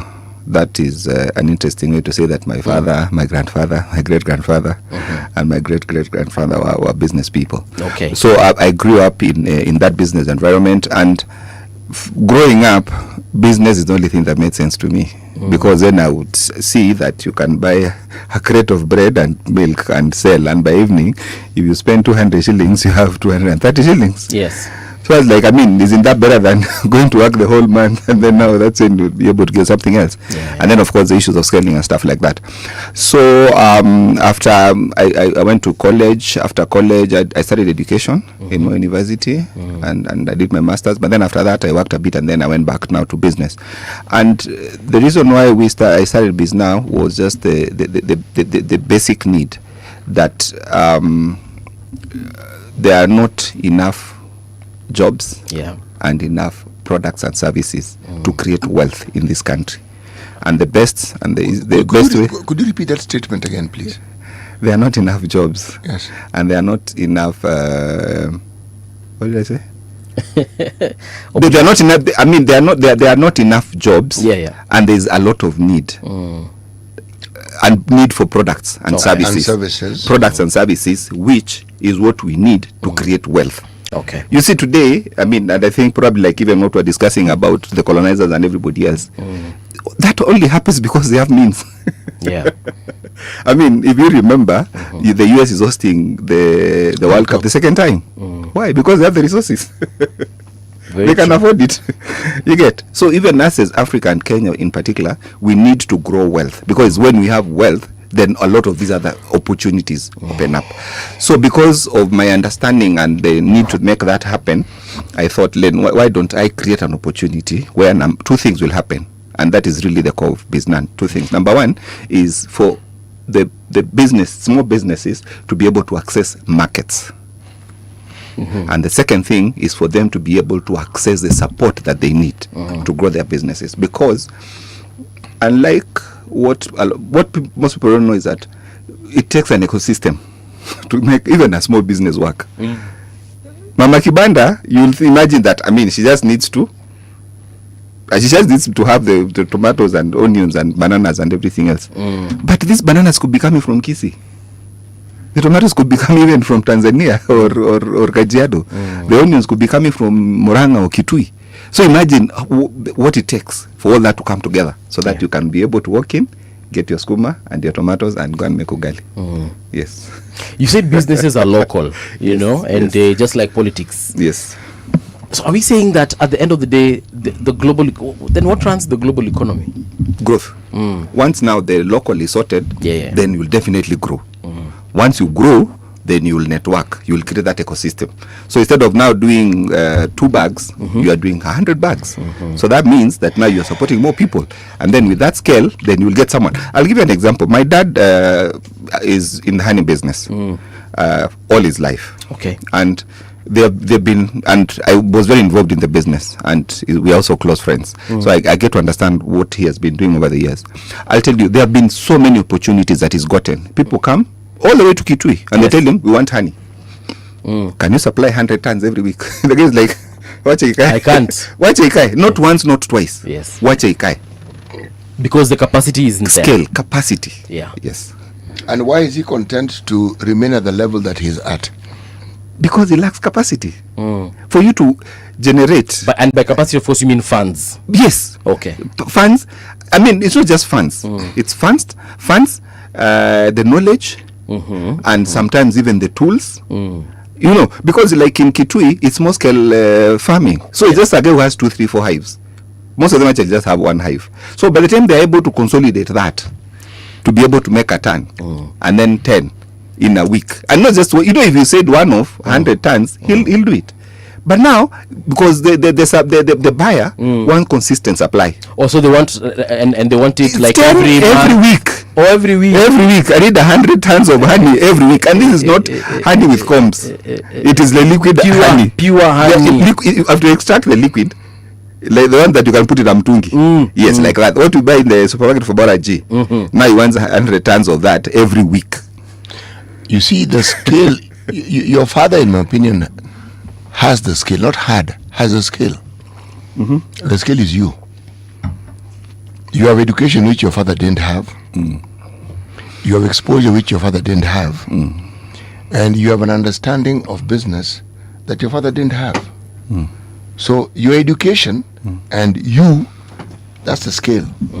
So my question is, why has the skill not scaled up? Okay, 2 things. One is that, like I said, it's an ecosystem. It's not a one-man show. True. Number 2 is enablement. If it is for you to do it yourself, it will get to it will take, you can do it, yes, but it will take you longer. Like now, coming to my case, my heart was not in honey. I think it's one thing actually I think I understand very well. But given my circumstances, my capacity, my interest and everything, I felt that I would have been better off doing other things. Like now what I'm doing with business. I believe I'm being more effective today. And more productive. I'm more productive. And that is where my vision is. You know, I had a conversation with the mushroom farmers a while back. Hey, it's been a while. And one thing they told me is that the mushroom business has so much demand that one individual farmer is unable to meet that demand. So they created a network whereby they know each other. Now it's like a WhatsApp group or a chama, whereby if a customer wants, let's say 50 kilograms and I can only provide 10, I reach out to CT, I reach out to you, then we consolidate, then eventually you have 50. And I know you've said you're not a bee farmer or a honey keeper, or honey farmer rather. It's a beekeeper. Honey farmer. Same as I'm not honey keeper. Do they have such a network whereby if I can only provide 50 kgs, but I have a client here who needs a whole ton, I can speak to my other fellow beekeepers, then we see how we can, get this 100 tons? They do, but still comes back down to the issue of capacity. You see, the problem is also the market itself is also not organized the way you want it to be organized. The guy of 100 tons will come today. Yeah. The next time you see anybody else with that kind of requirement might be 3 years. Okay. So if guys left whatever they were doing to go and do honey, they will now be stuck with a lot of honey, not knowing what to do with it. And they should not be like honey, but it doesn't get spoiled. Honey doesn't get spoiled. Yeah. So you can keep it even for 100 years. But the problem is, because of subsistent nature of our economy, this guy will need money to take kids to school. True, he does. You know, as you are talking about subsistence farming, I am thinking of something that I am also familiar with. Yes. And that is the sugarcane business. Yes. Otherwise known as the sugar business. The sugar keeping business. The sugar keeping business, yes. The vast majority of farmers are subsistence, meaning they have what we call ratoons. You have the acreage under plantation, 2.5 acres, 2.5 acres, 2.5 acres. That's the basic. Now there are those who have bigger acreage, okay? But again, it works because one, the sugar factory has what they call the nucleus farm. So there is sugarcane that is planted that can keep the factory running, but it's never enough. So you will find that the vast majority of the cane is going to come from this collection of these many small farmers. So that is making sure that the individuals in that region also contribute to that particular process, but also benefit from it. Okay? The tea industry is very much like that. The vast majority of people who actually contribute to the tea industry are small scale tea farmers. Okay? So I am thinking the capacity that we are speaking of has to go beyond the individual farmer, and it has to involve, say, the Ministry of Agriculture, because you require that level of capacity for this to be scaled up. Am I understanding this thing correctly? Perfectly. Yes. Perfectly. Yes. Perfectly. Because in the absence of an intervention, yes, on that scale, or the production of honey being treated as something that needs to be scaled up and requires that intervention, because that intervention is what you call now the enablement of those who are in that line of work. And in the absence of that, the scaling up becomes very difficult. Because at the moment you start talking tonnage, you've entered industrial scale. Exactly. Yes. Exactly. And that brings in two key players. One is government, because of regulation, and also investment into the infrastructure that produces honey, for example, in this case. And then secondly, investment. Serious investment. I mean, you've spoken about sugar. You know what it takes. Oh, yes. To run a sugar factory, you know, or even just the... No, I have a fairly clear idea what it takes. Exactly. Yes. Now, imagine that scale applied to honey. And for me, I think one of the things that really disturbs me, especially around honey, is that government has not made enough investment. Yet, it's actually one of the great resources that we have in this country. It bleeds my heart when I go to supermarkets. And I'm seeing honey from everywhere. Everywhere. Did you know that China is actually making synthetic honey? Oh, no. Yeah, there's a whole documentary on that issue, and it's now a global problem. Well, they consider it a problem, and perhaps it is, whereby you go to a supermarket and honey has got even medicinal value. Yes, because it's natural, it's from the bees, it has all these proteins and many other things. But now the synthetic one, it's just minus all those. Kitu ingine ni utamu tu. And and even when you look at the what is it called, even the flavor is different. It's different, yeah. Even the ile rangi yake ni tofauti, and it's a big problem now. The reason why they're doing that is because they found out there's a demand, just like you've said. There's demand for that honey globally, and they decided because they have the resources but they don't have the bees, why not do it this way? And honey is expensive. Honey is expensive, one of the most expensive products. Yeah, a kilo is like 1,000. Now European countries and parts of the not parts, the whole US, they have got to confirm that your honey is not from China if they are going to buy it. And they have got it has got to go through some rigorous testing just to confirm it's pure bee honey. If you want to understand how it is that those in government, and my reference here is not the national government, but the county government, how they neglect their people, is this discussion. Agriculture is devolved, or could you call it shared? Now, surely the people who would know what their county or what the citizens are capable of doing are those within the county. Yes. Because Nikwenu. Okay.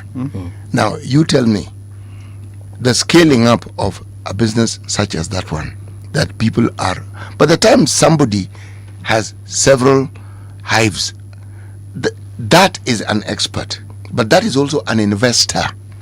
Okay? Now, should this investor not be given certain protection protection and preferential treatment so that business can grow and access to resources? Yes, money, tools, equipment. You know, we see the small scale business people or farmers as just that. They're investors. This is somebody who has taken their resources and they've put into this thing. Now look at how we bend over backwards to bring in investors from You're talking about the FDIs. Yes. We already have it in the country. It's here. That lady whom you see in the mtaa, who sits by the next to her house, selling viazi karai, smoking. Oh, that's an investor. Now that's a business that they know. And if you talk to them, they will explain to you how that business helps them and what it does for them. Now, why can that not be scaled up? I think it starts with the perception of government, and government here is both the central government and the county governments, as it were. They only see entrepreneurs in two senses, in two ways. One is the place they're going to collect money every day. So when they wake up, they know. So koni kuna watu. So they have a target, they go and collect money from there. The second thing is, instead of seeing them like enablers and investors, they actually see them like a nuisance. That's why, like Kanjo in Nairobi, they just wake up one day, they go and demolish things. And thirdly, when it comes to now infrastructure and trying to invest their resources, they are the last guys to be considered. Yes, you're right. Think about structures and everything. Most of these guys have to build their own structures. You're like, but government is getting makeshift. They do mabatis. Exactly, mabatis and all these things. You get. I mean, if I was governor, for example, those what were viazi karai, just go make those guys enough of those things. That maybe even more energy efficient, that are safer, that are what. Some of them start off literally with going to Kamukunji. They buy like a drum or something. They clean it kidogo. Bora, it can hold whatever they need to hold. Then the day he will get money, or she will get money, that's when they begin to scale up. And that is really a problem. But the other thing I think CT had mentioned, and I think we need to focus on it, or at least we need to mention it, highlight it, is the issue of protectionism. What actually it's you who said it, that before you take your honey to the US, they have to make sure that it is pure. Yes, they have to confirm. Exactly. Do you know in Kenya, like now back to the honey business, is the best way to grow that industry is just to protect it. Yes. By making sure that if you are bringing it, you are bringing in your own honey, let's tax you more. Because if you are taxed more, it means that your product is likely to be more expensive. Yes. For example. Yes. So that will give the other guys an opportunity, at least some bit of advantage. Actually, that I can get my product to the market sooner, and I will not be outpriced by a guy who's coming. But any country that seeks to grow local businesses, it's a tool that is available. I'll give an example. Is Japan. Japan grows rice, but it's expensive. Malaysia, China, India grow rice much cheaper than them. You can bring rice to Japan, but they'll tax the living daylights out of you. Yes. They are protecting their own farmers. Yes. It's very true. You just reminded me something on that issue of honey. It has gotten so bad such that the Chinese producers of now this synthetic honey, they have got to mask their honey. They first of all bring it to a country that has got legit honey. I can't remember the countries that were mentioned, but let me take Kenya as an example. So they bring the honey to Kenya, then just transfer it from this ship to another ship, then brand it as Kenyan honey. Then now take it to the rest of the world. So America and Europe realized this, realize fake honey is coming from countries that actually have legit honey. So what do? It doesn't matter where your honey is coming from. If it's going to get into some places in Europe, they are testing that thing. They are testing it, and for the Chinese companies, producers, they've known what is being looked for in this particular honey. So they even put some of these synthetic ingredients again. It's really bad. It's terrible. It's really bad. It's terrible. But you see, Paul, if you look at how it is that China became the factory of the planet, the world, is they were using the same tools. Yes. They understood how to give preferential treatment to would-be investors. They made it easy for you to bring whatever business you're bringing. They made it easy for you to do business. Yeah. Right now, again, going to chips karai, viazi karai, they have actually made machines that can help vendors boil or karanga their chips. And these particular machines use very low energy, which is a good thing, because now Kenyan chips people can actually buy these particular machines, and you can have your roadside viazi karai, but unachemusha na stima. Unakaranga na stima. So again, going back to the fact that they are the factory of the world, they are making even farm tools that are very cheap, and they're competing with Germans in terms of, for example, electric sewing machine, not sewing, but electric what are they called? Sewing. The sew machine. Ile ya kukata miti. Yeah. Those things are now super cheap coming from China. Compared to European products, man, they are out competing them vibaya sana. Well, on this continent they are, because one, they are cheap. Yes. As to whether they are as robust and as long-lasting. Oh, they are. Oh, no. They are. That is always the question, because you see, the standards that the Europeans have, we don't have. You're talking about you're asking now about quality. I'm talking about quality control and quality management. You see, most of the countries in our continent don't have those standards. Right. And so the other economic aspect that comes in is something called dumping, meaning things which are, should we say, rejects. No, substandard. Substandard. They work up to a certain point, and then they don't. Well, these guys have now learned. They are no longer making substandard stuff. No, they have qualities. They have improved the quality, yes. Actually, they have qualities for every region, depending. They have quality standards for things that they know go to Europe, and standards that go to America. They know. Okay? They have quality standards for things that are in Asia. They have quality standards which are definitely lower for Africa. Oh, yes, they do. Okay. Yes, they do. But you see, it's a business model that they follow. They know they can get away with it here, so they get away with it. Yes. No, actually, I've been when I went to China. Yes. They just ask a simple question: how much? Yeah. How much are you willing to pay for this? Because for a TV, they sell you anything from 100k to 5k. Yeah. Yes. Whatever price range you have, like one of the things that really shocked me, vitu kama jeans inapimwa na kilo. Nini jeans? Hizi tunavaa? We zinapimwa na kilo, but now hizo hazina standard. Hizo ni zile za you just wanted jeans. Here it is jeans. If it rains and it sticks on your body, that yes, you'll figure out. Ulinunua hiyo. Yes, you will figure out how you need a razor blade to remove it. There's a guy we went to high school with, and he's selling TVs. He told me he just went to a factory in China, and they asked him that question, how much? Na akasema, that guy is making a killing. Hapa River Road. Yes. He is making a killing. Ukitaka TV of any price range, utapata. And the thing is, the TV works. It works. Alinipatia moja, niko nayo huko. Free Inafanya sound. kazi? Iko tu sawa. How long have you had it? Several years now. So that's it. Meaning they've learned.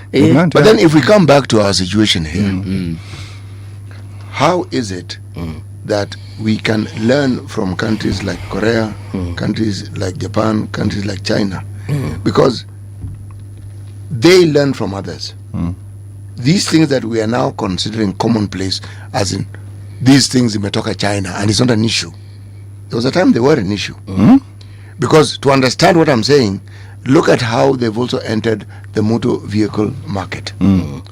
And when electric cars became the in thing, they are now the leaders in producing electric cars, meaning they understood how to learn from others and how to even overtake. Yeah. But if you look at, say, Korea, I'm giving Korea as an example, South Korea. Yes. They understood how to grow their SMEs and to make them move on to the next level. Medium size, to the point where now you can even scale it up to the point where it is industrial. Yes. Now, what prevents us from understanding how they've done whatever they're doing, so that we can also do the same? Because the one thing that we do not have a shortage of is the ability to want to do things. We are an enterprising lot. And we keep on forgetting that we have the human resource. We have, and we actually have one of the best. But for me, there are several things. Number one is what we have said about government. Government must intervene and begin to look at entrepreneurs and small businesses as a resource. That way, then they will be able to, come up with regulations that are enabling, to create an enabling environment, number one, and then number two, to be able to help them scale and also be able to protect them. But beyond that, there is the other thing that we need to understand is that, for me, from where I sit, is that a lot of people approach small business as a way out of life. Maisha ikikulemea, you start a business. You lose a job, you start a business. Isn't that how it's supposed you to be? You are bored, you start a business. No.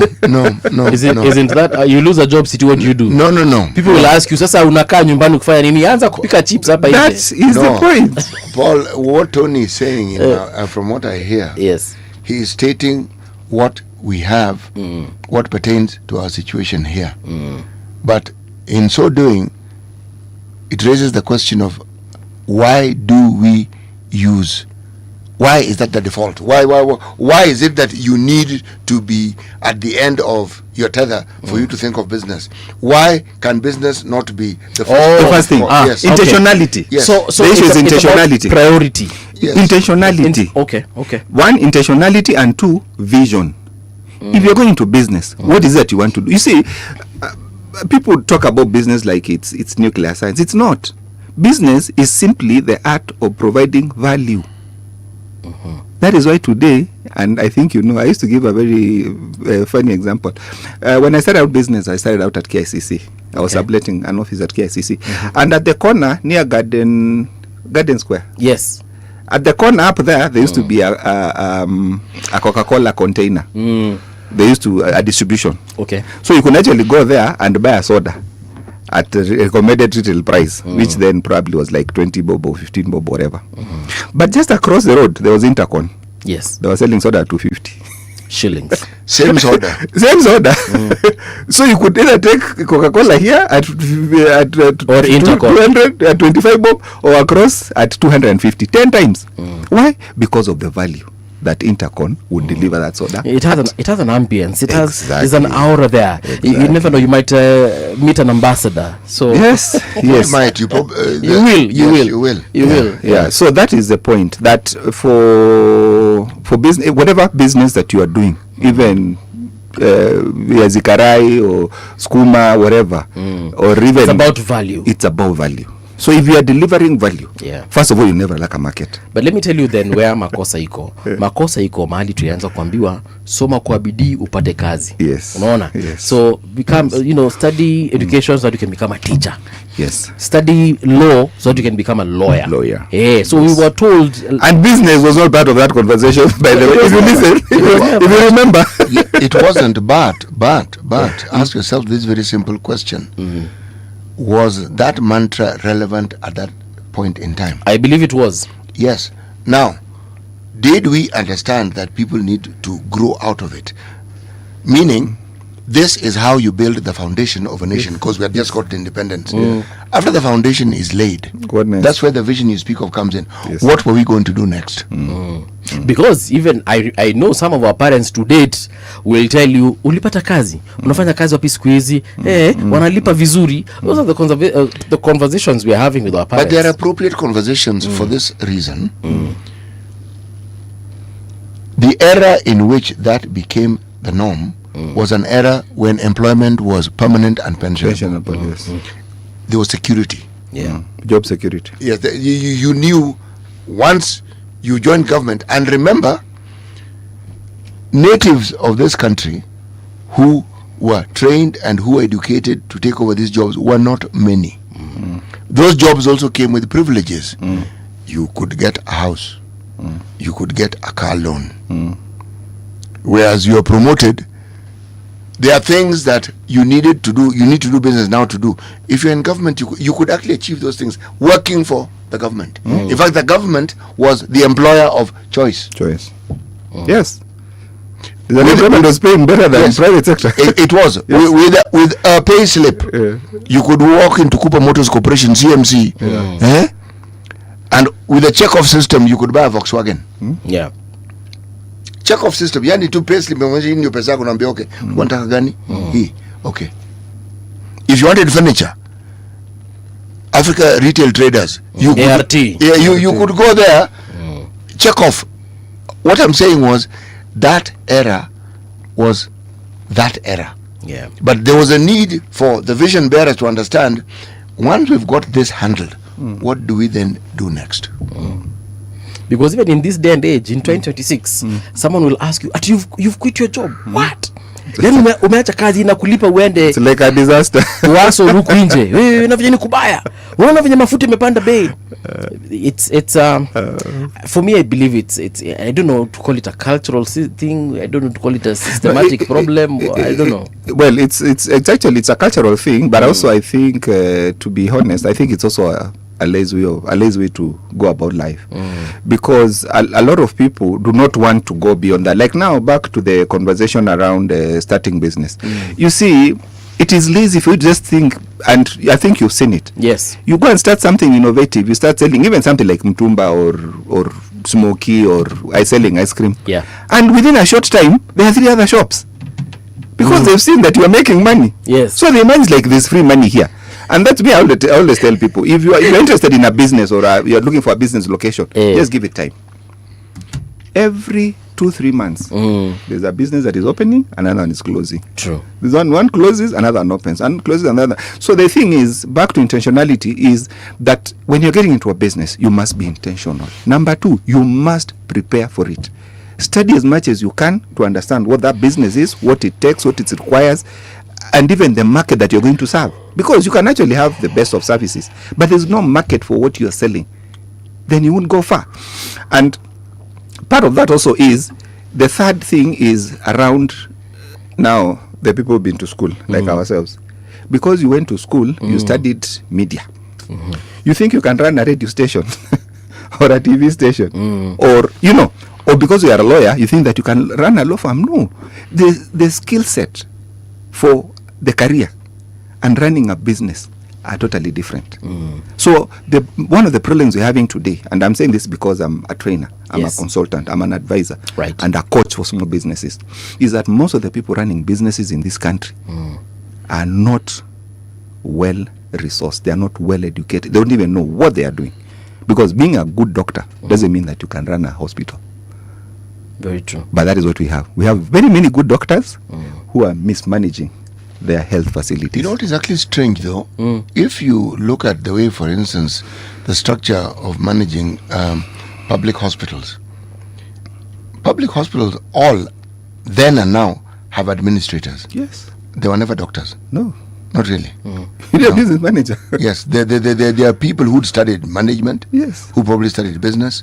Yes. They were the ones who actually ran the hospital. And the doctors did what they can do best. Yes. Which is operating health services. Yes, but the moment you change that role, and you assume that because this person is a good doctor, they'll make a good administrator. I think that is why, like in the US, for hospitals, like let's say if Kenyatta were in the US, they have a medical director, but they also have their CEO. So CEO ni huyo mtu mwenye amefanya MBA, Master of Business Administration, and other business related courses. But when it comes to the medical aspect of it, they have a medical director. Also, anajua we need 5 doctors. Because they have to keep guys focused on the core. But this other one is on the business side of things. But if you look at, say, the structure of the Ministry of Health, since we are talking about medicine as an example, you'll be amazed at how many subspecialties are involved in that ministry. Because most people don't even know that for you to be able to understand what a hospital requires, you need an expert in costing. Yes. Costing. Yani mutaalam ni hiyo. Yes. Oh yes. And they don't know anything about health or whatever. No, they don't. But they understand what it is that is required financially for this thing to actually work and for it to make sense. And even before you start, they'll tell you, no, this is what you don't need and this is what you need. You see, because you're procurement officer. No. Procurement is part of what you call logistics, if you are to be honest, because the very component of procurement, there's a whole process before you actually get to now, because procurement you assume it is buying. No.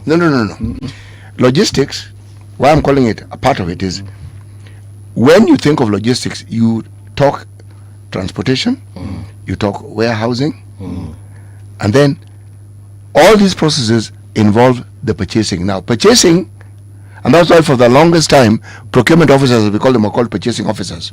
Okay? So it is a whole process in itself, and you need to understand how one leads to the other and how one affects the other. It's not ati mtu tu anakaa tu na kazi yake ni kujua tu kuprocure. If only it were that simple. It isn't. And the cost accountant will have to look at that, map it out before it happens. Yes. So they'll be able to tell you that this and that you can afford. And if you're going to buy this, then it can only be at this price range. Yeah. Yes. This and so this they tell you, the budget for that particular thing is 3,000. Anything beyond that, mujue tunafanya bila. Take, for instance, if you want to understand the ramifications of health policy and so forth, if you don't engage a health economist, you will get very many things wrong. Because a health economist will advise you and say, if this is what you need to do, this is how you go about it. Now, the Ministry of Health has such people. You never hear of them, but they exist. Why? Because they've long understood that there is a much broader picture here when you're talking about health and you talk about resources that health actually requires. Now, the theory that people work under, and this is where perhaps we have a problem in the country, is the focus is on the curative aspect of health as opposed to the preventative. The preventative hainaka pesa mingi kwa sababu there's nothing to treat. You've prevented it from actually occurring. So haina shida. And that's where primary health also comes in. Now, if you are talking about the business of health, ask yourself, somebody who's business minded, where do you think their mind is going to go to? The curative or the preventative aspect of health? Where? Curative. Curative ndiko na pesa. Ndiko na pesa. Because unatibu na ukitibu curative, kuna diagnosis, kuna hiyo vitu ya malab, kupima nini, alafu madawa na vitu kama hizo. Preventative na hospitalization kidogo hapo ndio pesa ingie vizuri. Preventative unajua hizo zote umetoa. Yes. Because you've actually ensured that somebody doesn't get sick. So if they're not sick, they don't need the cure or the process that is required. Even logistically, it's easier to offer it at home. Yes. With these health workers. Yes. They just go to homes, from home to home, telling guys wanapima ile nini, tumieni, wacheni kutumia hii. Kisha. You know this agriculture that we speak of, where government intervention becomes fundamental and key to this. We had what we used to call extension workers. Okay? And in a time gone by, you had the mechanical unit of the agricultural process that was within a district. Now, the mechanical aspect of it, the government ilikuwa inakuja na earth movers, ilikuwa inakuja na tinga tractors for plowing, and then the advisory services is what you now call extension workers. People who would not only advise you, but they had knowledge on what you need to do given where you are, specifically. So if you are talking about the business of agriculture, you are able to succeed because there was a support system. If you require to understand what grows best, the extension worker would be able to explain to you. If you wanted your fields plowed, the mechanized unit would then come in and offer those services to you. The mechanized services did more than that. If they were in an area that perhaps are demarcated for farming but didn't have roads, they had the equipment that would enable them to actually build the road network for you. But the in serikali, just enough to use for usage, for you to use and to make it easy for you to exactly. Okay, that is the government. They took it further. If you then wanted to get into what we refer to as SMEs, you had something called Kenya Industrial Estates. What they would do is, again, they would hold your hand and walk you through the processes of the business that you want. Yeah. And they would also advise you as to the sort of money you want. They would provide the funding for the things you want once they had determined that you understood what you're doing. If the business grew and then required expansion, that's when you now went to ICDC. Now, these countries that we spoke of in the Far East, that model, when you hear it, they got it from us. They actually did. Yes, they did. But they perfected it. Yes. They understood that there was a need to have government intervention in the form of institutions that walk people through these things and enable you to actually move from one stage to the other to the other. And there are very many institutions in this country, business institutions, that grew because of that ecosystem. Okay. That ecosystem was killed. It didn't die. It was killed. Intentionally. Yes, it was. Okay. It was. Now, as far as the Finance Act of 2026 is concerned, how can government raise revenue without necessarily kuumiza mwananchi, as we like to say? Because we were told no new taxes. Of course, they'll just continue with what they had been continuing with annually. I mean, previously. But to be honest, they need more money, and we know at the end of the day they'll take out loans. But how can they raise more revenue?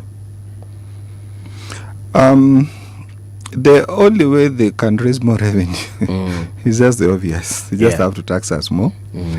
But I would pray that they would also do something to enable the businesses with the resources that they have. I was looking at the county allocation, and it was crazy. I mean, the money that the counties are getting is a lot of money. I think right now it's what, 420 billion. Yes. And you find that a lot of that money, the problem is actually the leadership, because most of the money does not go to the productive sectors, doesn't go to enabling or facilitating small business and small farmers and everybody else. When it comes, the first thing is that people are allocating money for meetings, per diems, travel. They are traveling, they are buying a new. I mean, yesterday I saw the latest Prado. I think it's like 2025, 26 or 24. Oh no, that with a county government registration. Then you are like 25M. At 25M. Now you can imagine what 25M can do for some of these counties. And some of the things that people really need are very basic. The second thing is, and I don't know how this can be cured, but we have a problem with the desk officers. Like you've said, I have had the opportunity of working with a lot of guys in government, and I'll tell you, it is a disaster. A lot of the things that are even meant for small businesses, they are stuck in somebody's desk because this person is just busy doing other things. I'll give a very good example. The AGPO program, the Access to Government Procurement Opportunities program. I'm the one who designed it. Okay. By the time I came in, that thing had been sitting in it was a pronouncement by the former president, Mwai Kibaki. Okay. It took like 3, 4, 5 years. Wait a minute. Yes. This thing started with Kibaki. Yes. Ikapita Uhuru. Yes. So what happened is, that time I was younger, I was involved in the youth entrepreneurship movement. Right. I was in the Kenya Association of Young Entrepreneurs. So when I went during one of those meetings, they were like, even there's this thing that the government said that 10% of government procurement should be given to the youth. Yes. Then I was like, why haven't you? Okay, I said I want. They were like, no, it cannot be done. Why? There's no policy. The policy for that to be implemented is not there. Yet the government has already said, because what Kibaki did, he actually he delivered it in a speech, and then it was captured. Okay. As a policy. I mean, not a policy. It was captured as an executive. He gave an executive order to back now the pronouncement. So I was like, so why isn't it? So I was shown the executive order. My friend, it took me 2 years knocking doors, talking to people. This is now knocking government doors. Yes, government doors, and I'm telling them, implement this thing. There's an executive order here, implement it. Ultimately, I ended up in treasury. I was told, we don't have money. We need money to develop this thing. Ukawambia utafanya bure. Na mama ndafanya. Hii tu nitafanya. Si mimi am a consultant. So I worked on that thing for 2 years. Of course, with being supported by treasury officials and everything. Yeah. And it got working. We got to launch it the last quarter of Kibaki's term at KICC. By then, the means was Jerugidai.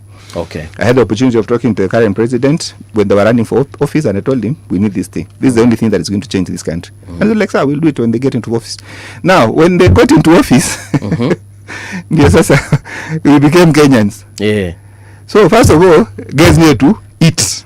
Now there's something that is ready, because now by that time it was ready. Yeah. People say we need just to needs press the button and it's online. Was there a budget for it? Yes. How big was the budget? I can't remember, but I remember I sat with Kinyua to justify, and then it got a vote in government budget, because that's always that's the crux of the matter. So once you get a vote in government, it means that now that is a sustainable product. So according to you, unasema iligulwa. Sasa vile ilikuja wakaibadilisha ikakuwa kitu ingine na wakasonga nayo, wale walikula wakakula, but it has worked. So that's what I was saying, that if you go to a lot of this government, and that's the other thing I really want to urge business people is, please knock on some of these doors, because the resources are actually there. You just need to ask. First, you need to inform yourself, know what KIE does, know what ICDC, now it is Kenya KDL, Kenya KDC does. ICDC has changed to Kenya Development Corporation. Okay. So know what Kenya Development Corporation does. Know even what the county ministries do. Like if it's the Ministry of Agriculture or the Ministry of Sports or the Ministry of Trade, whatever. Go to some of, and most of the information is actually available online. Just go online and look at what resources you can get for your sector of business, and you'll actually be able to get resources. The other thing is even private enterprises like banks. You just go to a bank, tell them I'm a poultry farmer and I need a loan, or I need what resources can I get. Sometimes they can actually be able to. KCB has a program called the Tujiajiri program. Tujiajiri, yes. Okay. Yes. And the very thing that you're saying is what they do.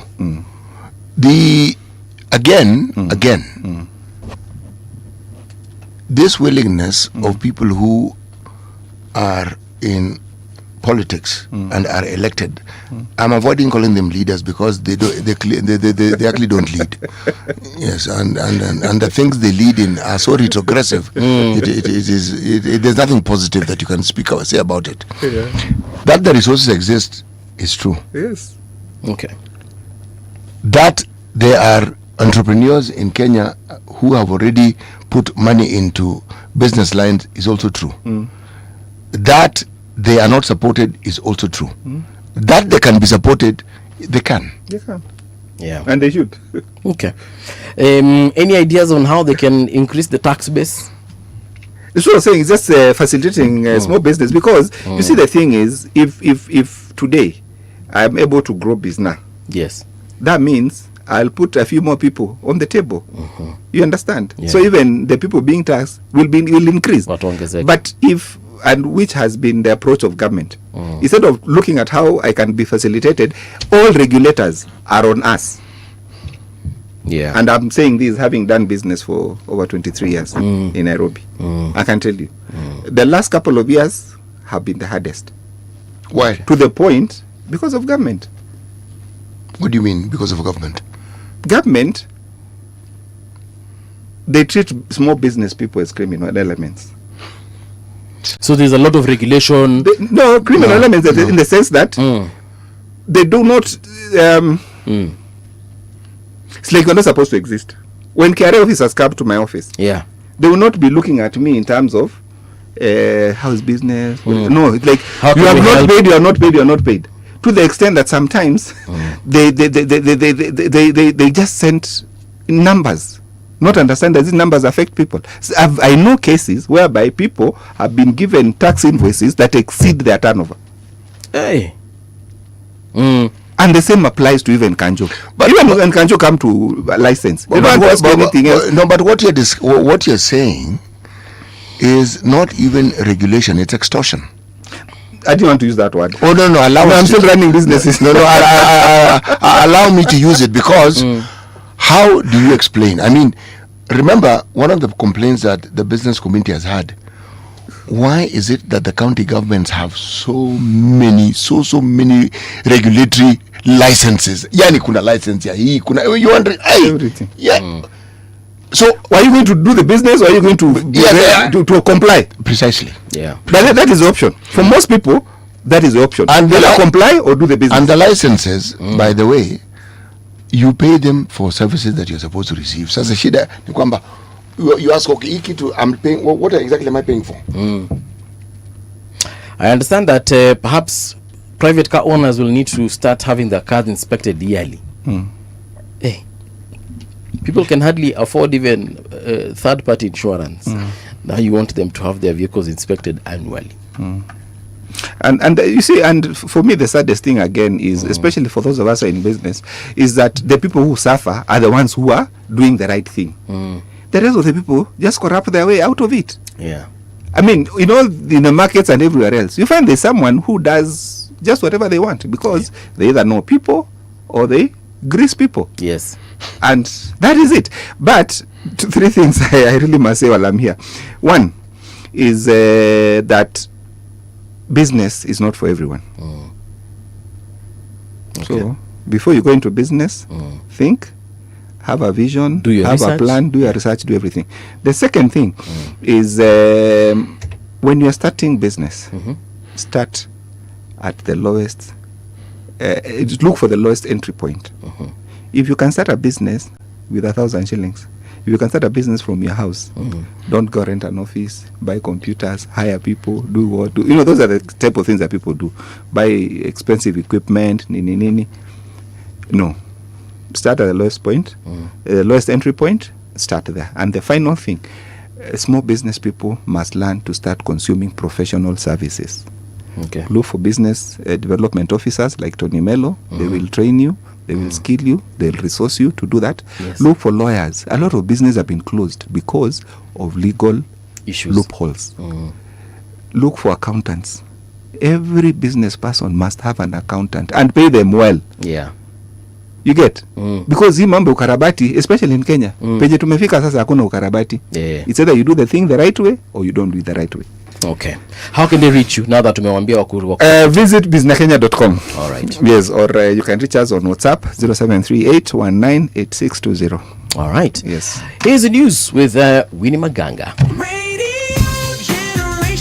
The sound is fine, pump it up, turn it high all the time. Let the music move you, let's sway. Radio G's got your jam all day. Radio Generation, the home of urban soul.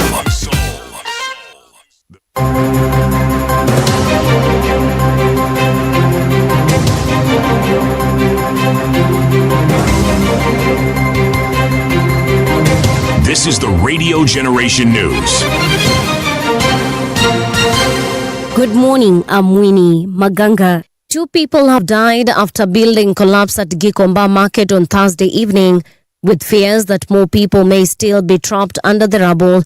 The building known as Block B had been badly damaged during a fire that swept through the market earlier this week, killing 2 people.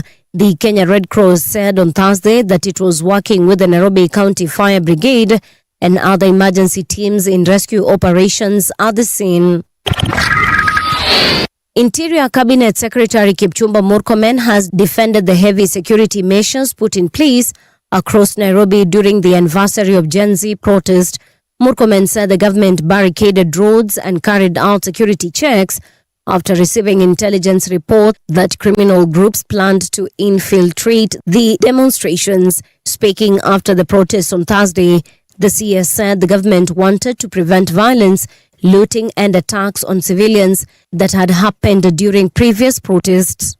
Na tunawaambia pole wa Kenya ambao pengine kwa njia moja ama nyingine tuliwaharibia wakati wao wangekuja ofisi ama kazi ama biashara kwa sababu ya ile kazi tulifanya ya usalama.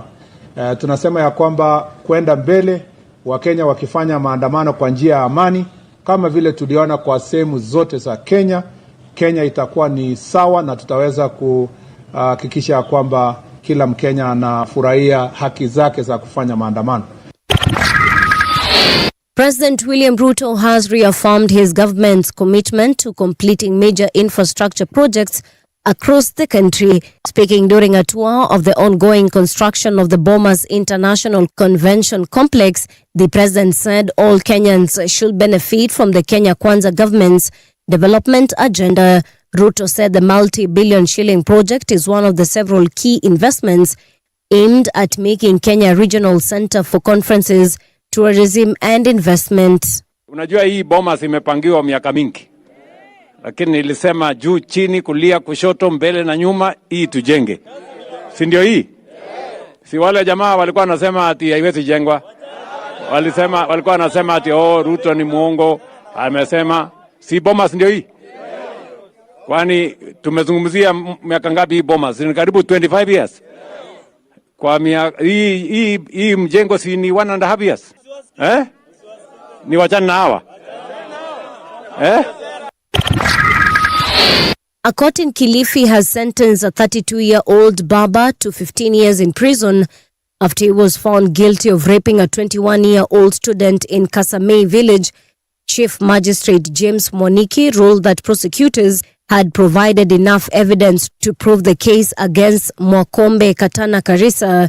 The court heard that the attack happened on July 10, 2024 at around 6 a.m. as the student was walking to school. According to prosecutors, the man threatened the woman with a knife before attacking and sexually assaulting her.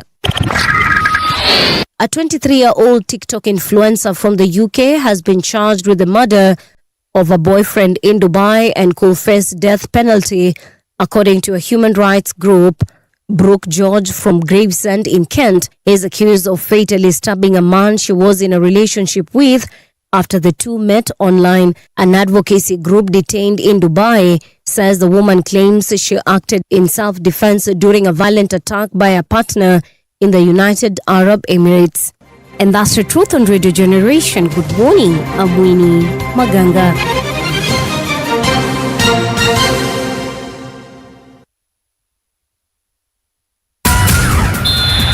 Sports on Radio Generation. Good morning, I'm Samuel Otieno. Ivory Coast have qualified for the World Cup knockout stage for the first time in their history after beating Curaçao. The Ivorians only needed a draw to advance but secured victory with 2 goals from Nicolas Pepe. Pepe opened the scoring after 7 minutes following a mistake by Curaçao's defense, before adding a second goal in the 65th minute with a powerful left-footed strike. The result sees Ivory Coast reach the round of 32 after previously failing to get past the group stage in their earlier World Cup appearances.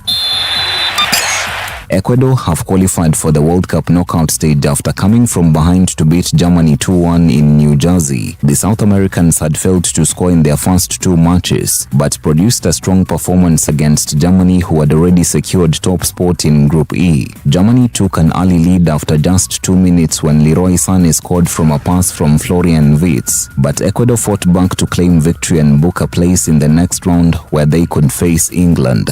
And that's your sports update on Radio Generation. Good morning, I'm Samuel Otieno. Sports on Radio Generation.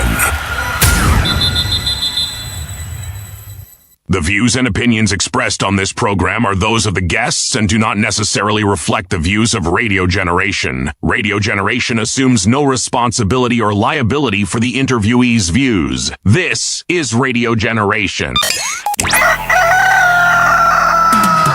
In the beginning, there was morning radio. But now there is Radio Generation's The People's Breakfast. Curious and bold, getting facts from the shadows. That's what it is. Now, as the city wakes and secrets stir, a bright new voice shines.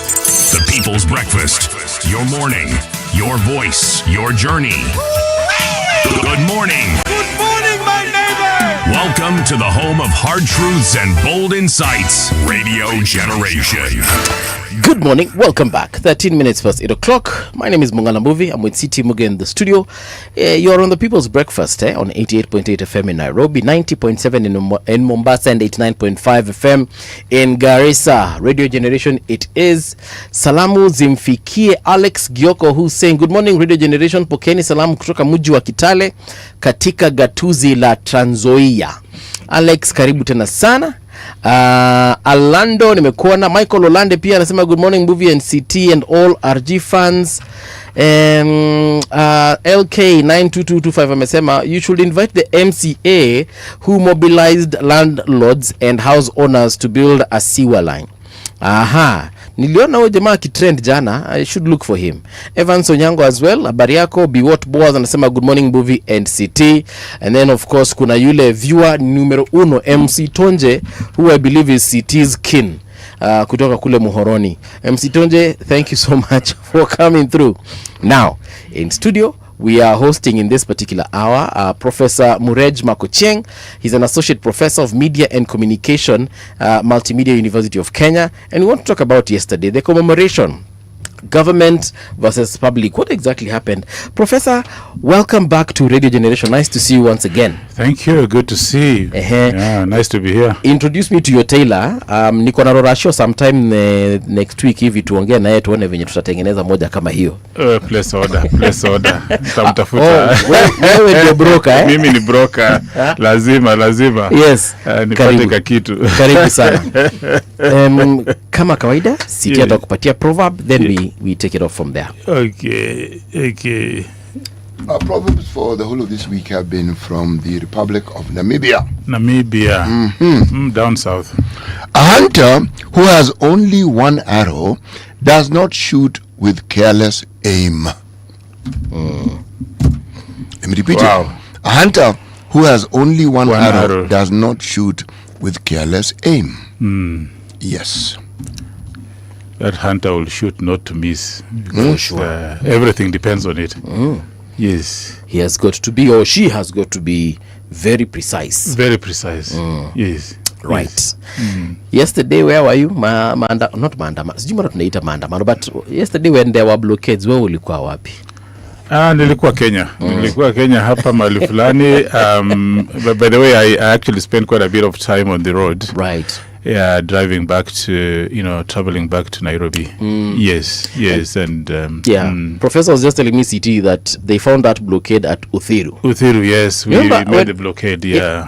CT and I were asking ourselves, what will happen to the folks coming from Western Kenya, for those folks coming from, Eastern Kenya, Mombasa, na huko. What will happen to them when they get to the blockades at Mlolongo, for example? So now you're confirming that mulika hapo mpaka 6? Back after 6. Around about 6:15, 6 whatever. Spent hours there, just experiencing the reality. That was the reality for a lot of people, and I'm sure people experience it differently. But I think the message was, things were not working normally. Yeah. Yes. Now, the opposition, of course, are saying that this will be something that will go on forever and ever. Amen. I don't know. What do you think is the significance of that particular day? Of course, we know people died on the in 2024 during the very first, maandamano.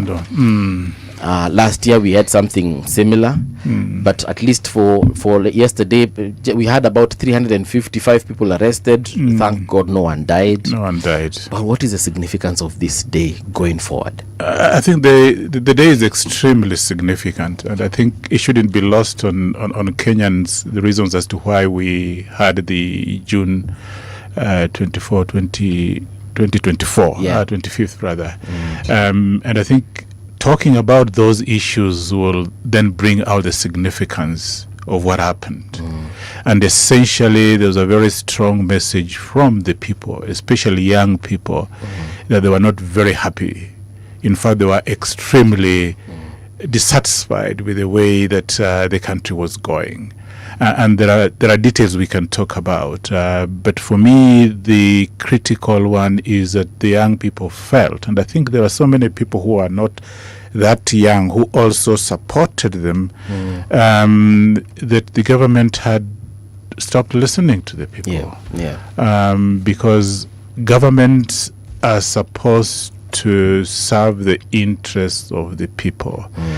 And I think the Gen Zs were saying it has come to a point where government feels like, serving the people is almost like a privilege, a favor. And that you can say whatever you want to say, you can vocalize your displeasure, but they will do what they want to do, regardless of what you are saying or how you feel. So the details we can speak about, but I think that essentially was it. We are the people, and remember some of them saying, look at the Constitution, we the people, shall, and so on and so forth. Yes. They were reminding us that it is dangerous to reach a place where those important cardinal principles and statements lose meaning. So we are out here to make you see that we are not happy. Yes. Are you going to be responsible enough to listen and to act accordingly? Yes. So if the commemoration of that uprising, if you can call it, but for me it is a strong expression of displeasure, is seen from that perspective, then I think it will continue. Sometimes even beyond this government, every government should be reminded, and I think sometimes be reminded very strongly that they are there to serve the people. And if they don't listen to the people, then the people will come out and remind them in a very strong way. Prof, we have seen teachers do maandamano. Yes. Sometimes even for weeks. Yes. Lecturers, you guys mnapendanga kwenda kwa streets sana. Doctors the same. Yes. Clinical officers, and we can go on and mention all these folks that come out. Yeah. But we don't see blockades, we don't see barricades, no one cordons off Parliament Road. No, there are no police at 5 a.m. blocking roads coming from Mombasa or Uthiru and so on. But every time there is mention of a political maandamano where there is opposition involved, where there is Gen Z or young people involved, then suddenly CBD is inaccessible. Suddenly now your ID is being checked as you're coming through Integrity Center. Incredible. No, Why? Extremely. Why? I don't know. I think it is just that fear, misplaced fear by those who are in power. Because I find it extremely incongruous that you'll find a government that has got so much at its disposal in terms of the ability to manage things, resorting to extreme measures such as this when the threat, even from a very ordinary, reasonable person, is not apparent. The threat wasn't there, by the way. And if you look at last year's commemoration and the developments that we had this year, and you read the mood of the nation, and we are under this impression, I hope it is actually true, that the government has got intelligence. Did they have intelligence that something was going to go wrong? No, that is what they said. They say, that is what they say. They can say whatever they want to say, because sometimes when you want to do something and you don't have a reason, you create a reason for it. Those who read the mood of the nation will tell you that probably there was nothing that big to fear, to the extent that now all the inlets into the city had to be blocked. I am those people who actually didn't see any danger, any threat from anyone. So I think this perception that the government has in itself is sending the wrong signal. I would rather a kind of managed response, which says that we have intelligence, we have the ability to contain. If you want to commemorate and you're going to be doing it peacefully, please go ahead. And in fact, we'll be there to ensure that everything is orderly, and if possible, even allow some of those fellas to march with you. Because people in the police, there are people who feel like that commemoration is extremely important. Well, we have policemen who lost loved ones. There's one very famous one. It's just that I'm forgetting the name. But during that time when Shieni lost his life at Parliament buildings, he also lost, I think it was a son or something, or a brother, someone of his kin died there. So police are also going through the same they're thing. Kenyans. They're Kenyans. They're affected. In fact, directly, more than we probably wish to discuss. That they are Kenyans, and therefore everything that happens, affects them. They have got children. They have got siblings. They have got friends, and if somebody was to really look deep, you'll discover that they go through the same kind of trauma that we go through. And for me, it is important that the government takes some of this as opportunities for them to mend, and also to create that impression, not even just create, to enable people to see that they are responsible enough and have got the ability enough to control some of these things. Because at the end of the day, when people get to a feeling that you cannot go out and express your opinions and convictions in an orderly manner, then they know that they are living in a state that is not particularly peaceful. That the government is telling you, we dare you, don't cross this line. You're not, so all of a sudden, your freedoms to move and associate is very much at the mercy of the government. Yes. And that is not the Kenya that we want. That is not the Kenya that we have in the constitution. For sure. No. There's a, and we were just joking about it in the first hour here, City and I. We're talking about, there was a police commander, I think he's the Nairobi commander or something. He's called Mohammed. And he was talking to the press outside Parliament buildings after now flowers had been laid. And the press was asking him questions, but he was sort of like dismissing them. And I was just thinking, what is so difficult about just answering questions? Like one of the main question that was asked is, why all these blockades? Why not allow these people to get to Parliament? Why this barrier out here? And he was really dismissive of those facts. And I honestly felt that Kenyans deserve better answers than the ones that were given at the time. Maybe IG Kanja did actually say the reason why we had the blockade was because they had received credible information that someone was planning something. Now that thing, we do not know what it is. But I feel like we are lacking in terms of communication between police and the citizens. Sababu, that was a perfect opportunity to speak to lots of Kenyans. Every radio station, TV station, newspaper was there at the time. And that was an opportunity lost, in my opinion. Yeah, no, it is a great opportunity, but I think probably the culture within the police service itself has not reached a stage where individual policemen have the liberty and feel that they are safe, to give opinions that, are honest, from within themselves.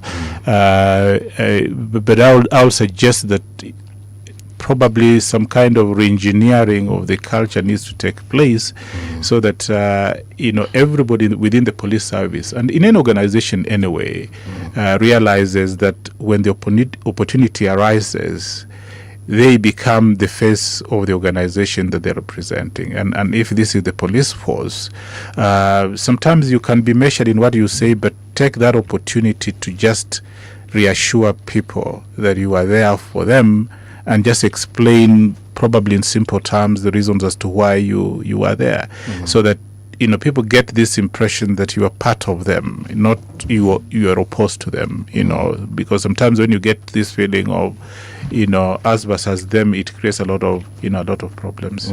Yes. And then folks were chased away at around midday, perhaps. Nakumbuka ilikuwa before saa 8. Watu walifukuzwa bwana huko na wengine walikuwa wanafukuzwa na horses. Majority of them were arrested. And I just felt it was completely unnecessary. Yeah. Because sometimes they forget that these things are symbols. They have got symbolic value. They send very strong messages. And people who have experienced some of the challenges we've gone through in this country, those symbols remind us of so many things, you see, that we've experienced before. Oh, yes. And sometimes you look at them and you just feel like, no, this is just the continuation. Here we are being told that, the so-called philosophy of law and order, which gives, the state apparatus, almost all power to do whatever they wish to do, is actually, going on. It hasn't quite changed. You remember the days when people like Timothy Njoya, were rained on, and that plays back like a movie. We've seen it over the years, and I think the government should realize that every such opportunity is lost if they don't do things differently. And it is possible to do things differently. Kenyans love this country. They do. Kenyans love this country. Very much. And that is why we are here. In fact, some of us had opportunity to travel the world and live the world, but we came back. We love this country. So somebody saying, I'm not happy with X, Y, Z, should be seen as expressing their patriotism, because it is only people who value something that go out there to say, I think something is going wrong and we may just lose something that is very valuable, to us. So people on horseback and whatever and so on and so forth, you look at them and you feel like, come on, kindly, just disembark from that, high pedestal. We are just Kenyans and talk to us, especially if at that particular moment, nobody is carrying a stone, nobody is throwing anything, nobody is doing anything. They just had flags and water. Yes, flags. Flags is a symbol of love for this country. Yes. So I agree with you that it was quite unnecessary in my opinion, and I hope that probably later on, if something like this happens, the government will do whatever is necessary for them to come out reassuring people that they are with the people and for the people. Yes. Do you think that perhaps going forward, maandamanos zitakuwa very different? Because if every time we Kenyans want to have a political gathering, there shall be blockades, then to a very large extent, Article 37 kidogo ni kama inaanza kusahaulika. Because if we cannot gather in the way that we are gathering, we cannot get to town in the way we want to get to town. And even for those who do not want to associate with those kinds of gathering, still cannot get to their places of work, then what happens? Very interesting that you say that, because yesterday when I was going home, I actually traveled, by public means, and I took an Uber, and a young man engaged me in conversation, Uber driver, and he told me, I'm doing this, but I've gone to college, and I think he said mechanical engineering, but you see, I can't just sit. I had to look for something to do. And very interestingly, he told me that a time is coming when they will do mandamanos that will shock this country. Okay. No stones or whatever, but they will come with their heads and they will come and just make sure the country grinds to a halt and there's nothing you can do about it.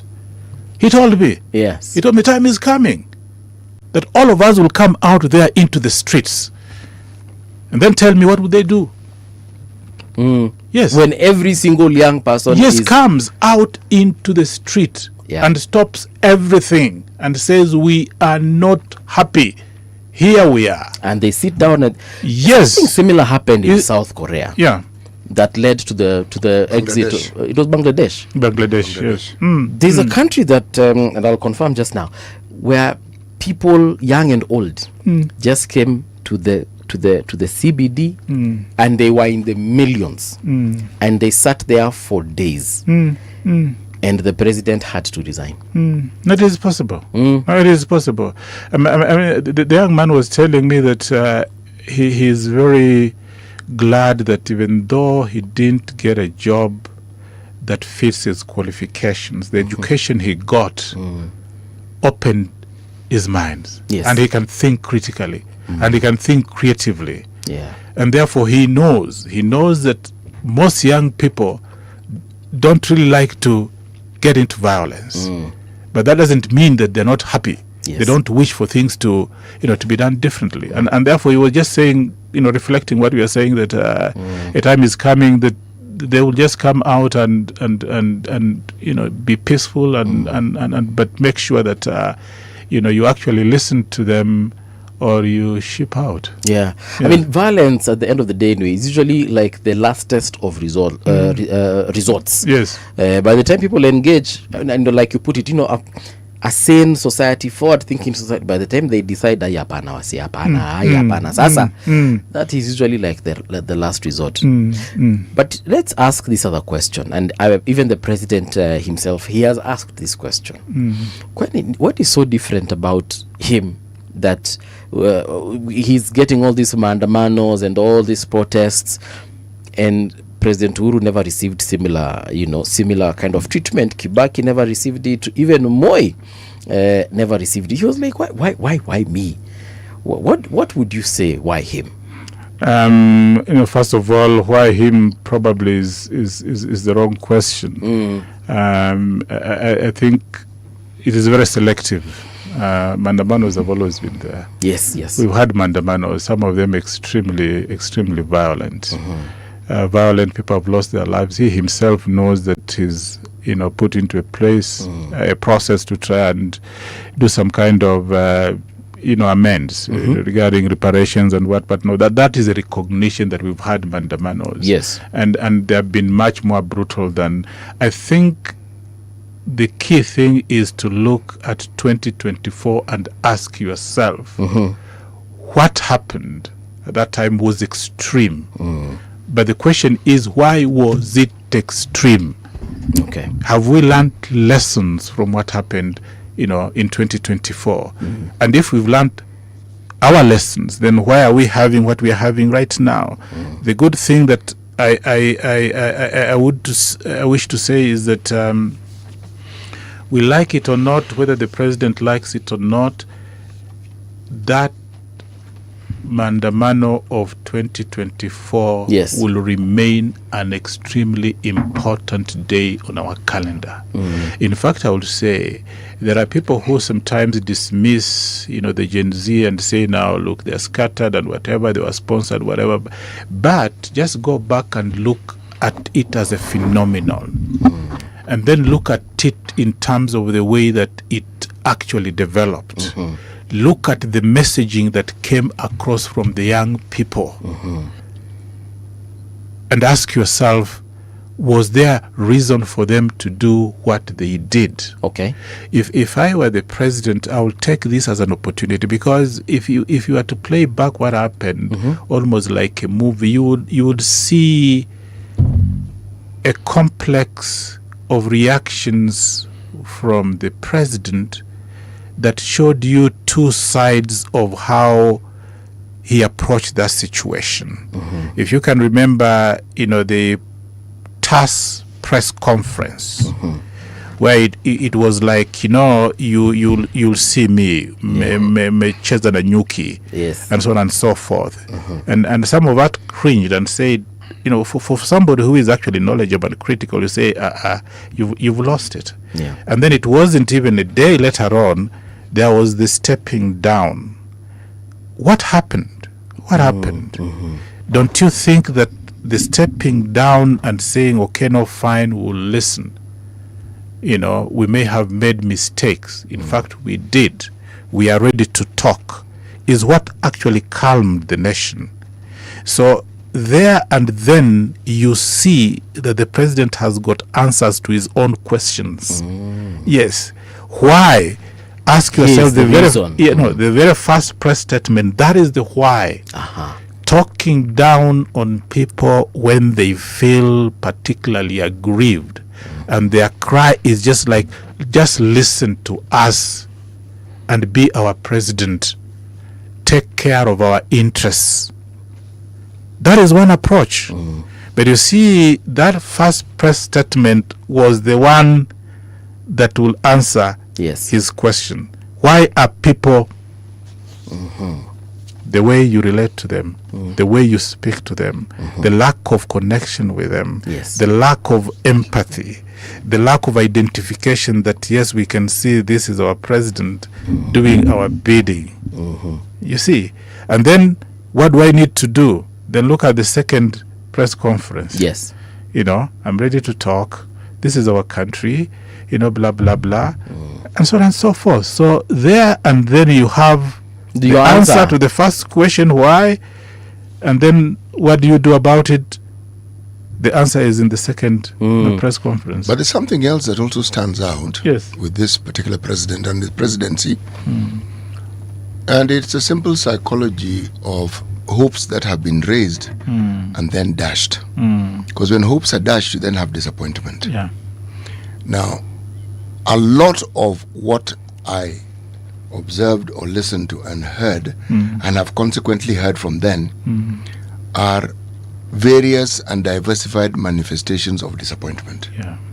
Because hopes were raised with the promises, hopes were raised with plans of what would be done, hopes were raised when all manner of communication indicated that we were going to see remarkable change. Yes. Yes.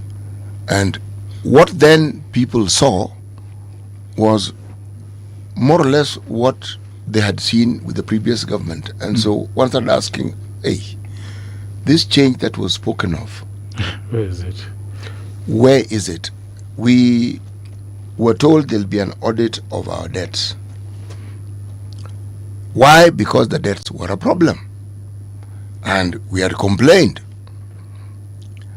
And the finance bill, the 2024 finance bill, seemed to be completely removed from the reality that Kenyans were facing with the simple notion of cost of living. Yes. I am still amazed at how you found they'd increase the price of bread. And I was thinking, who does that? Where do these people live?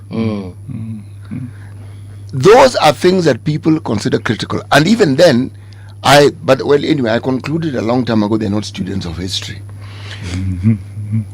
Up the Nile in Egypt, there's something called baladi bread. Baladi bread is the ugali.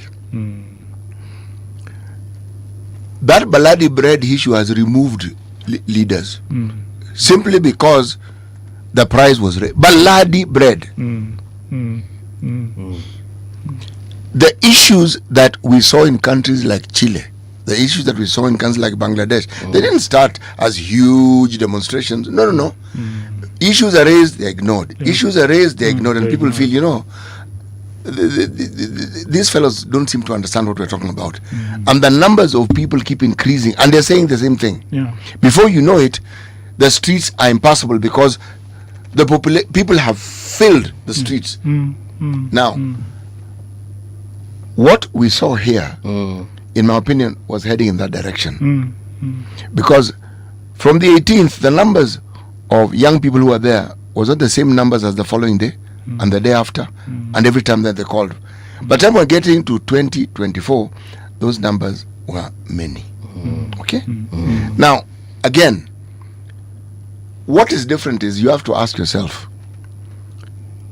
if there had been no promises, then there would have been no expectations, or at least the heightened expectations. The heightened hope brought about heightened disappointment, because there was this feeling that these things are not really going to be done. Worse still, the utterances, as you say, not just by the president, but by political leaders, and you're wondering, what is the matter with these they're people? Extremely insensitive. Why are you adding fuel to the fire? This is a situation that requires reconciliation and a talking that indicates that, look, we are listening. What do you think we can do? Okay, this is what we plan to do. But that wasn't there. So even people who ordinarily would have kept quiet would feel, but are these people not sensitive to the problems that are being faced? Now, what then made things even worse was when the protest took place, and then it was, in my opinion, clearly hijacked. And the response was young people being shot. Now, everything about the government went to the dogs at that point in time, because the question was, this was a legitimate complaint. Legitimate. This finance bill, please look into it. You refused to look into it. Parliament, you were told, don't accept this finance bill, otherwise we'll breach Parliament. Parliament ignored whatever was completely. And they didn't just ignore it, they even made ridiculous statements. So now, a situation that could have been toned down, that could have been controlled, at every stage, those who had been elected by us just kept throwing fuel into the fire. There's some kind of a sense of hubris. What City has mentioned is extremely important, and for me, I will not even think of myself as a prophet, but this is what I'm foreseeing. Just based on those broken, promises. We may have a lull in terms of how people react to broken promises, but I can tell you it will build up. Again, there are cycles to these things. It will build up. The government better, and politicians especially, better just realize that you can do things differently. You can take people into your confidence. You can empathize with them. You already have the power. If you're in the executive, you already have the power. Very true. They don't have that power. What they are yearning for is just that connection. And what City has mentioned is these broken promises. I don't think that our politicians have actually learned their lesson. Because when you speak to them, you see, first of all, it is very easy for politicians right from the top to be very dismissive of people's complaints. Yeah. You've got this idea that, for you to come out strong, you've got to make the ideas and the personas of the other people look extremely bad. You must diminish them. You diminish them. You create them in a picture. Instead of now responding to issues, all of a sudden you are personalizing those issues. And, people see into these things. Yes. So as far as broken promises are concerned, I can promise you, I can promise you that a time is going to come, probably very soon, when people will remember those promises and bring them out. Because remember, in 2024, young people did this. They curated all the promises. And you could play them back. And they were asking, but where is this and where is this? And they can say, promise, promise, promise, promise, promise. Sometimes it doesn't hurt to say we had thought and projected we could do this thing. But because of the following challenges, we are not able to. But even when children play around with the fact that, I'll do this and I'll do that and so on and so forth, they do it. By the way, they do it because it's almost become like a national game to make fun of some of those broken promises. What does it do to the national psyche? What does it do to the political culture that we have?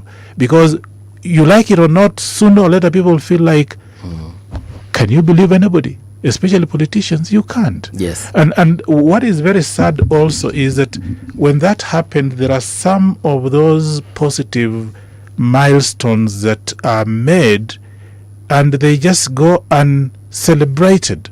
All of a sudden, even when you do something positive, people will see it in the context of all those broken promises. Very true. It's almost like you've done nothing. Yeah. And you can't blame them. Yeah, despite the fact that you have actually done yes, a lot. Yes. There's something I want to ask you, Prof, and it's in regards to a couple of weeks ago. Yes. We saw the president and the opposition leaders go at each other, wakaitana majina, calling each other names in regards to sijui uko na masikio, uko na tumbo, and many other things. Then yesterday, we also saw the president, actually the 24th of June, that was on Wednesday. He wrote this tweet. I don't know if you got a chance. No, I've seen it. I've read it letter for letter and in the, and I'm hoping that we'll get people who can do this, especially those who are listening. If there are students of political communication, we haven't done much studying, presidential communication. There isn't much. There isn't much. I mean, in the U.S., everything that the president says is everything, literally. The current president? Even Trump. Americans are very good in doing this. By the way, even when they leave office, those notebooks that they make comments on is taken. Okay. Is part of the national heritage. All right. And people make sense of it. Even once you are gone, they will come back and make sense of this and say, this is why we are where we are, because CT sat here, and even when he was, just wasting time writing notes like this, so I read that, by the way, and I felt like, no, this this is special. And then he followed it up yesterday with another one. I saw, yes. Another tweet. Yes, very personal tweets, extremely personal, strong language. I will say openly unpresidential. Unfortunately. What I wonder is what happened, because for the longest time, the president has been insulted, the president has been derided, but he never comments. Yes, you don't. You hear some of his lieutenants coming out and saying the things that they say. Yes, but you never hear the president commenting. So, what has changed? Why is he now getting himself involved in this? This is a question I'm asking myself. And we are more than a year to the election. He's going to get angrier going forward. But is he really angry, or is it again when you start using capital letters on specific words? No. You think he writes those things himself? Well, I mean, there's a point I'm trying to make here. If I'm to follow what the prof has said, there's no president who doesn't have advisors. There's no president who doesn't have speech writers. There's no president who doesn't have people who curate what they want to say. There's none. I think the difference is, do all presidents listen to advisors? Do all presidents, own whatever they say? Do all presidents, that is the big question. Can I ask the question then? Yes. It's not the listen. What sort of advisors do presidents listen to? Because they all listen to advisors. Yes. What sort of advisors do they listen to? Maybe advisors who tell them what they want to hear. I don't know. The yes men and yes women. You see, the question I'm asking, again, this is a deviation from what we've seen. No, it is actually. He's now responding. It's a deviation. What has happened? I don't know. But City, don't you think while that kind of communication looks new, at least to you, but in public fora, things close to that have been said by the president? Indeed they have. You see, I'm asking the question because what we are now seeing in the public domain, we have not seen before. There are situations where it has been documented that the president has spoken to people in a language that they understand, and he has said things which are akin to what it is that we are reading. Okay? In my opinion, that isn't really our problem. It isn't even my problem. My problem is how over time we have entrenched this mode of communication and how we have normalized it. And I am concerned because if the president himself is now getting embroiled in that conversation, then we are normalizing it further. And that is a big problem. In fact, I would say, City, and that's why I was saying that this issue of presidential communication or just political executive, the way they communicate is extremely important. City, if you go back to just during the ICC process, and you look at, I call it the Uhuruto kind of communication that particular time, you'll see the problem that we are facing as a country. That so much personalized communication, sometimes couched in language that spoke to different ethnicities and so on and so forth. It was almost like there was a war. I'll challenge you, and I'll say part of the problems we are facing right now can be traced back to that ticket, the Uhuru Ruto ticket. And the kind of politicking that was done was extreme. By the way, was extreme. Even coming from, at that particular time, the candidate, Uhuru Kenyatta, some of the things that were even said in vernacular, if you were to translate it, I think we forget too quickly. You'll see the seeds of division, the seeds of animosity, the seeds of us versus them coming through. In fact, in my view, in my reading, in the second term, Uhuru tried to amend some of these things, especially when they had that settlement with Raila Odinga. But you go back and listen to that campaign, you'll feel very cold. Extremely cold. If I take the view that you've expressed, yes, and it is accurate, yes, what you're saying is actually accurate, Then I would then take the conversation further and ask, we've only had two communities who have presented the country with presidents. And the problem with our presidency, it comes with entitlements. People who belong to the community that the presidents have, over time, there has been an expression of entitlement where it is there's a behavior that seems akin to a birthright, meaning and that comes with an intolerance to views, an extreme intolerance to views that are different from yours, or even to an element of critiquing that points and says, sir, this may not be right. It marks you as an enemy when all you've done is expressed an alternate view. Okay? Now, the utterances that then people utter in languages that are familiar to the audience that they are speaking to are intended in many ways to galvanize these individuals behind this particular leader. The question is, to what end? Because to what end? Yeah, to what end? You see, you may think it is for an electoral purpose so that they can vote, but it never ends there, does it? It doesn't. No, it doesn't.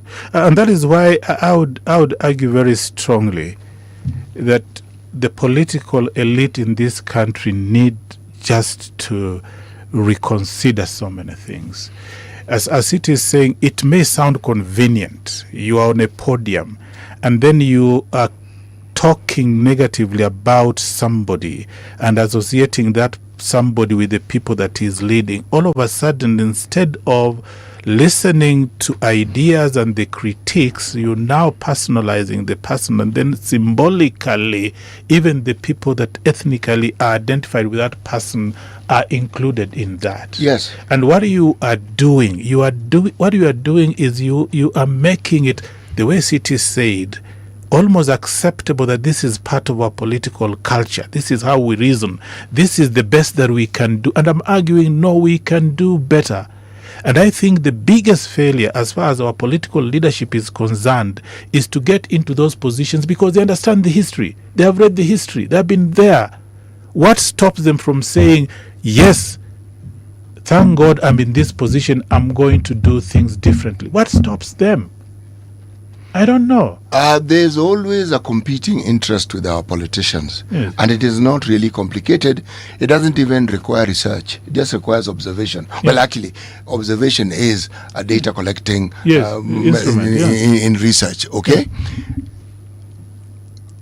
The political class bound themselves to a trap of their own creation. They made our elections not about just ideas, but about money. This current president did something that hadn't been done before. He actually introduced ideas. You may not like the idea, but he actually made issues part of the election. Again, you may have exception, you may express exception, but there were issues that he was, when he says them against us or the haves against the have-nots, it's an issue, okay? And it galvanizes people across the community divide of the country. It is part of the reason why very many people who are youthful felt this person was speaking a language they understood, okay?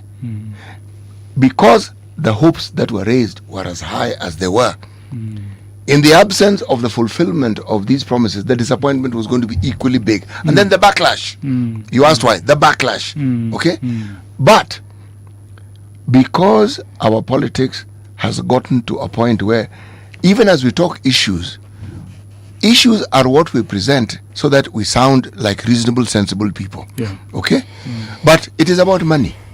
It is always about how much this cost. When somebody wants to present themselves for an electoral position, the question is not his eligibility. Ukona pesa? Ukona pesa. True. You know, yes. Can you afford to run for this particular position? Yes. Now, the moment that is the discussion, and the vast majority of people who are in the political sphere are not business people. There's nothing you can point to that tells you this person creates value and because of this he is wealthy. No, the wealth comes once they have been elected. Yeah. So it makes it a very unique country where the political class are the wealthy ones, and they don't really have businesses you can speak of except the politicking. So what sort of situation then do we create? Yeah. No, it's a tough one. It's a tough one, but I think it is some of these tough things that we need to address as a country. Now, we're going back to City talking about an issue-based campaign last time.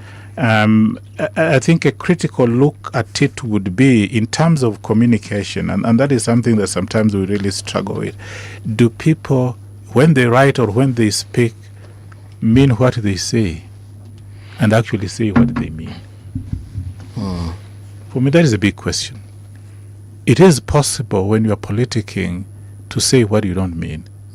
Because if you say what you actually mean, down the line, you will want to demonstrate that you are accountable. And if things don't turn out the way that you actually promised, if you said what you mean, you will make a correction. You will own up. You see, and when people call for answers and ask questions, you would gladly be the first one to say, I'm ready to answer that. Yes. Because I said what I mean. So sometimes it can come out that somebody really is trying to, bring about, change. But I think the test of the pudding is in the reality, the action that you see. And as City has observed, over time people look back and start wondering, did they actually mean what they said? Yes. Because if over the year, in terms of implementation, you are looking at the list and you are seeing the gaps are just too many, then you realize, it looks like we were due. Yeah. I think there is a Sheng saying, tumebeba ufala. Tumebeba ufala. Tumebeba ufala. Yeah. Amenibeba malenge. And malenge, yeah. and it feels bad. It feels bad. Very yeah. true. So in terms of political culture, I think for me, I'll really call on our politicians to, to rethink what they say, what they promise, what they do. People are watching. People make sense of it, and it will be very helpful. Yes, sometimes you can promises, you give people hope and so on and so forth, but let that be realistic. Let that be something that you yourself will be held accountable. And when people ask questions, even when they come out like the Gen Zs, try and look at it from that perspective. Okay. Not that, people want you out or this and that and so on and so forth. At the end of the day, we love our country.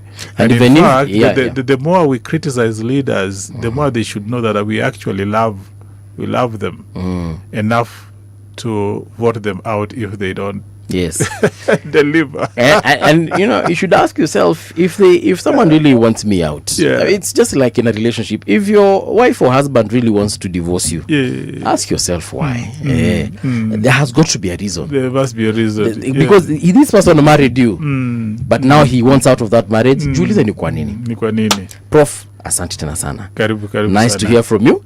Hope to see you again soon. Karibu we were to sana. talk about something to do with the Commission of University Education. Yes, mambo ya university sector. Yes. Yeah. Hiyo nita make sure Edna amekukumbusha ukuje. Okay, thank you. Thank you so much. Folks, we're taking a short break. When we return, of course, we shall be having another conversation. And I usually tell you that this is one of the best hours, so don't go too far. Radio generation, the sound is fine. Pump it up, turn it high all the time. Let the music move you, let's sway. Radio G's got your jam all day. Radio Generation, the home of urban soul. The views and opinions expressed on this program are those of the guest.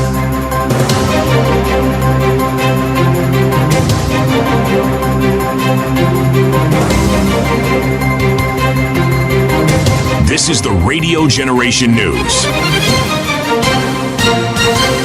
Good morning, I'm Winnie Maganga. Business Kenya CEO Tony Melo has called for stronger government support to help small businesses scale into competitive enterprises. He argues that entrepreneurship remains Kenya's biggest opportunity for creating jobs and wealth. He says entrepreneurs require access to markets, financing, infrastructure, and supportive policies rather than being viewed merely as revenue sources. So because of my understanding and the need to make that happen, I thought, Len, why don't I create an opportunity where two things will happen? And that is really the core of business. Two things. Number one is for the small businesses to be able to access markets. Mm-hmm. And the second thing is for them to be able to access the support that they need to grow their businesses. Because unlike what most people don't know is that it takes an ecosystem to make even a small business work. Mama Kibanda, you'll imagine that, she just needs to have the tomatoes and onions and bananas and everything else. But these bananas could be coming from Kisii. The tomatoes could be coming even from Tanzania or Kajiado. The onions could be coming from Murang'a or Kitui. So imagine what it takes for all that to come together so that you can be able to walk in, get your skuma and your tomatoes and go and make ugali. Yes. You said businesses are local, and just like politics. Yes. Interior Cabinet Secretary Kipchumba Murkomen has dismissed Democracy for Citizens Party leader Rigathi Gachagua as a political attention seeker. Murkomen accused the former deputy president of repeatedly making troubled remarks and sensational claims that his life is in danger. The Interior CS said Gachagua's comments were part of what he called and questioned why a former senior government official continues to engage in divisive politics. By the way, I find it very strange that a person who once held public office continues with his tribal tirade. For example, he quickly forgets that there is an Inspector General of Police called Mr. Douglas Kanja, and he just likes talking about the Deputy Inspector General of Police because he has a very his mind is wired tribally, and of course most of those things that he was talking about, he's going to be assassinated, he's going to be done this, he's just he likes to be, he's a cloud chaser. The Kenyan embassy in Jakarta has warned Kenyans traveling to Indonesia to be careful of rising fraud cases targeting people seeking jobs, education and business opportunities. In an advisory issued on June 25, 2026, the embassy urged travelers to verify job offers, scholarships, visas and travel arrangements before making any plans. The embassy said fraudsters are using fake recruitment agencies, false scholarships programs, and bogus immigration services to scam people looking for opportunities abroad. The U.S. Supreme Court has ruled that Trump administration can end special protection for hundreds of thousands of migrants from Haiti and Syria living in the United States. The decision affects about 350,000 Haitians and more than 6,000 Syrians who had been allowed to remain in the country under temporary protected status, also known as TPS. TPS is given to people from countries affected by war, conflict or natural disasters, making it unsafe for them to return home. And that's the truth on Radio Generation. Good morning, I'm Winnie Maganga. The views and opinions expressed on this program are those of the guests and do not necessarily reflect the views of Radio Generation. Radio Generation assumes no responsibility or liability for the interviewee's views. This is Radio Generation. In the beginning, there was morning radio. But now there is Radio Generation's The People's Breakfast, curious and bold, getting facts from the shadows. That's what it is. Now, as the city wakes and secrets stir, a bright new voice shines. The People's Breakfast. Your morning, your voice, your journey. Good morning. Good morning, my neighbor. Welcome to the home of hard truths and bold insights, Radio Generation.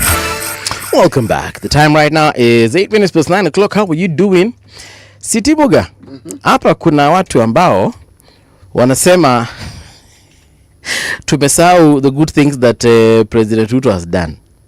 No, we haven't. Actually, let me just read the text from Oscar. Oscar is saying, leo mumeamua negativity Pro Max. Unajua Pro Max?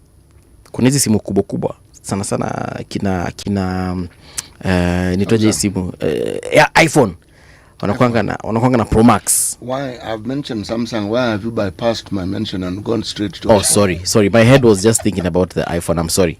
But yeah, Pro Max unajua. So Pro Max ni yani tumeamua negativity kwenda kabisa. And then anasema, why do you people deliberately refuse to remember where we are coming from and that WSR has been trying to do to rescue rather us in a toxic tribal environment, full stop. Alafu akamalizia na police. You know what police means? Please. Okay. So have you by any chance, you as City Muga, have you by any chance forgotten the good stuff that WSR has done? I talk about it all the time. Literally. Yeah. All the time. The point is this, any discussion that involves the political leadership has to be looked at in the light of what it is that they gave us reason to hope for. Yes. And then we have to look at the consequences of that hope, because disappointment is a factor of expectation. Very true. Now, that was the discussion we're having here, not the things that have or have not been done. There are those who argue that it is good. It is even preferable for a president to be hated, but not to be despised. Right. So, when you have a population of young people, they are not jaded like C.T. Muga, who is cynical about many things and does not care what the politician says, because at the end of the day, you figure that's what they think they need to say, so watch our seme. Younger Kenyans haven't gone through the political alignment process that older people have. And so they believe the things they are told. I don't.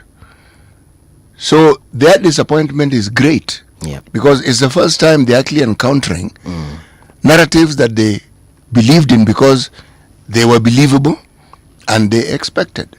Now the expectations were not met. Then came the disappointment. And so the expressions that you see are the factors of that disappointment. They were disappointed and now they are upset. And they are young people. Give them a decade or two to get jaded and to become cynical like myself. What Oscar is forgetting is that 2 days ago, we hosted government spokesperson, Mr. Gabriel Muthuma here, and we were positive Pro Max, and I didn't see him clapping for us for that particular reason. No, the point he's making is a valid one, in that even when we are saying what we are saying, we ought to inject some of the positive things within that discussion. Yeah. And he didn't see it. So since he didn't see it, he's saying, guys, I did not see, I did not hear. So let me assume he didn't watch the show that day. No, he was talking about this particular show, and it is this show that he's speaking of, and indeed what he's seeking we did not speak about. We may have mentioned it in passing. In fact, I don't even think we mentioned it in passing. Yes, so he has a point. Alando, habari yako? Elijah Sang amesema, no, not Elijah, Henry amesema, I only believe and trust Okia Omtata. Sawa. Good for him. Let's get into this hour. Now, we want to talk about past traumas and how they affect relationships. With us is clinical psychologist, Dr. Maureen Amani Mugenya. Daktari, good morning once again and welcome. Thank you very much, Mulo and Mbuvi. Yes, it's good to be here once again. Yes. But you're not wrong. Yeah. There's a village next to his. Yes. His nickname is Mulwa in that village. And I also have a cousin called Mulwa. Yes. Oh, so I'm not so far from the truth. Now, City has a proverb. City, patia daktari proverb, alafu tuingie kwa conversation. Right. Proverbs for the whole of this week ending today have been from the Republic of Namibia. A hunter who has only one arrow does not shoot with careless aim. A hunter who has only one arrow does not shoot with careless aim. Tactic. You have to be very tactical on how you are shooting, where you're aiming, because if you have only one, if you lose it, if you misuse it, then that's it. As I say, yes. And with that, it comes with life gives you one opportunity. Yeah. Misuse that one opportunity, and that's it. Yeah. Okay. Last week, when you were here, we were talking about men's mental health. Yes. So we are celebrating it the entirety of this month, right? But now we also want to look a little bit into past trauma, whether it's the men or the women who've experienced trauma and how it actually affects their relationship. One thing I discovered during these conversations on TV and radio, and I didn't know about it until we had that conversation, is that sometimes men and women become who they are as adults because of some of the issues they experienced, whether it was during their childhood or from previous relationships. And I didn't get to understand the severity of that matter until, you know, I also got into my own relationships and realized, hey, maybe I'm like this because of a past time, or maybe she's like this because of a past time. When does past trauma start affecting us? Wow, this is a very good topic. And to be honest, stress, trauma, everyone has had a share of it. The question is, how did you cope with that trauma at that particular time? You've gone through all grief, you've gone through separation, probably even people around you, physical abuse, child molestation, sexual abuse, neglect while growing up. When a child is born, naturally there's just this, they're looking for belonging, attachment. Last week I remember we were talking about attachment, attunement to their caregivers, but along the way you realize that life is not all that it has. Like, there are things that you'll go through in life that might tamper with the innocency of a child, like the things I've just mentioned. And so you grow up and you realize, oh my goodness, how I'm behaving right now, how I'm relating with people could be.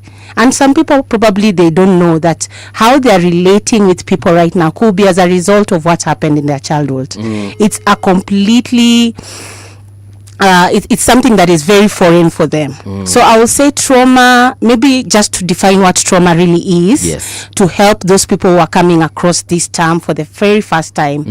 And I will say trauma has been misused in many cases. People think trauma is the big things that happen in life. The war, political unrests, floods that happen, the drought, divorce, grief, and all that. And people will pay much attention to that, and they'll think, okay, but there's the small T's, the small traumas that happen in life, and that is what really leaves a big impact on people's life. And when I talk about the small T's, I'm talking about that emotional neglect that you went through when you were a child, that abuse that you went through, someone calling you names, bullying that happened, those small things that happen that people pay no much attention to, but they leave a big imprint on your nervous system, on your body, because trauma does not just happen. It happens, it affects, it leaves an impact on your body, but also on your mind, but more so on your body. Let's start with the bullying part. Something that perhaps many people might relate with. Bullying, how does it affect your adult life? Wow. Bullying, how does it affect your adult life? Say, for example, because I remember when I was a child, when I was younger than I am right now, like when I was in primary, I remember I used to be bullied because of my weight. I was a chubby child, so nilikuwa na shuka huku kwa mashavu na walimu na wanafunzi wenzangu pia. And even kwa mtaa, when we were just playing even football or racing games, and of course I would come number last all the time, people would laugh at me. But for me it was just one of those fun moments. Mnanichekelea juu nimenona na siwezi kimbia. But does that have a profound impact in adult life? I will say it has a profound impact. And going back to our definition of trauma, we normally say trauma is not really the event. People calling you names, bullying, touching, and all that. It's not the event, but it is what you make meaning out of what people are doing to you, the bullying that is taking place. What are you making meaning out of? How are you processing that? How are you coping with that? What is it doing to you inwardly? As opposed to, yes, people will touch you and they will make fun of you and they will call you names and all that. But what is it doing to you inside, the inward? So we normally say it's not what is happening, it's not the event. The bullying, yes, it will happen. It is what you make of it. Yes. And what kind of support system are you receiving at that particular time when the bullying happened, and I will ask a question, when that would happen, would you go back home and will you share with your parents, your caregivers, and what will be the response? Like you said, you will experience it in school, you'll experience it at home, you'll experience it with the neighborhood, but when you go, did you have a safe place where you will go back and say, mommy or daddy, this is what is happening, and what will be the response? I'd tell my brother and he would beat the hell out of them. My big brother was really protective. Nilikuwa namwambia fulani ameniambia alikuwa na deal naye papo hapo. Yeah. And that is a good thing, because we normally say, yes, the event will happen and it will impact you, but the support system that you get around there. Let's say, for instance, you get bitten by a dog. Okay. Yeah. You get scared, but remember there's a caregiver, maybe your parent, who will come and calm the nerves around you, who will tell you it's okay, I'm so sorry this has happened, and they comfort you at that particular time. There's someone else who will not probably even experience that. And with that, it leaves an impact on them that dogs are bad, dogs are to be feared. Yes. But at that particular time when that incident happened, what kind of support system, how are you being made to feel comfortable even in the midst of everything that is happening? Because it kind of also impacts you. And I will say, probably for people who go through trauma and there is no support system, it leaves an impact on them, and later on they grow up and there's that thing, because they never dealt with it. It still impacts them, and you'll find people who still struggle probably with obesity or eating disorders because of that bullying that happened, because of their physique, because of their appearance, and it could be also just coming from a parent who will always look at your appearance and tell you how you look horrible, and there's nothing as bad as that coming from a caregiver, your parent, when they make, from outside, comments. Okay, but when it is coming directly from your caregiver, your parent, then it even makes more damage, because this is someone who is supposed to cushion you and protect you and make you feel supported, safe, but when that environment is all messed up, when your parent is like unakulaje, sasa unakaje, hiyo nguo umevaa inakutoa hivi na hivi, all right, because that one, by the even the confidence of the individual who inapotea, self-esteem goes down completely. And remember, by the time this is happening, and bullying will happen during the adolescent years, you're trying to understand yourself, and then you are experiencing adolescent puberty, all these changes that are happening, the hormones that are happening, and then you still experience these the bullying that is happening. Later on in life, you really struggle. Your self-esteem goes down. You find these are the people now who will suffer with anxiety, because they can't stand before people, because they are just thinking, hey, my mother said this, my father said this, my teacher said this, now I'm standing before people. These are the people that will suffer highly with anxiety disorders and depression, because they just feel like. And then later, worst case scenario is where you get people who are really suffering with like borderline personality disorders. Hiyo ni gani? This one is another topic on its own, where we study about personalities. Maybe I can assist you. The vast majority of the politicians who voted in 2024 for the finance bill, that's borderline personality disorder. I prefer Dr. definition. Maybe in a sentence or in a paragraph. What is you've called it what? Personality disorders. Sorry, borderline personality disorders. These are people who are really struggling with their appearance, their physique, how they look, how people receive them. They have a challenge with integrating with the community at large, because they just feel like they don't fit in. And so you'll find most of these people experiencing what we call self-harm or self-mutilation, where you cut yourself to numb yourself because of what people say about you. You just don't like about anything about you. These are people who are very suicidal. Number one, if people don't like me and the way I look, what makes me have that courage and the confidence to really, self-loathing. Yes. How does one get to a point where they hate themselves? Well, it's not as difficult as you think. You are egged along. You see, one of the things that makes an African child probably shielded from a lot of these problems is the way they are brought up. An African child in what we call a traditional setting never lacked for attention.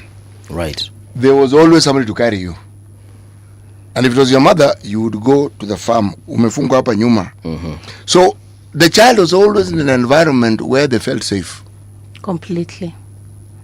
And they were always with other people. So they grow up with a certain degree of self-confidence and security that you actually marvel, why is this person so comfortable themselves? It's because from the age when they couldn't define in words what it is that they were experiencing, they were assured.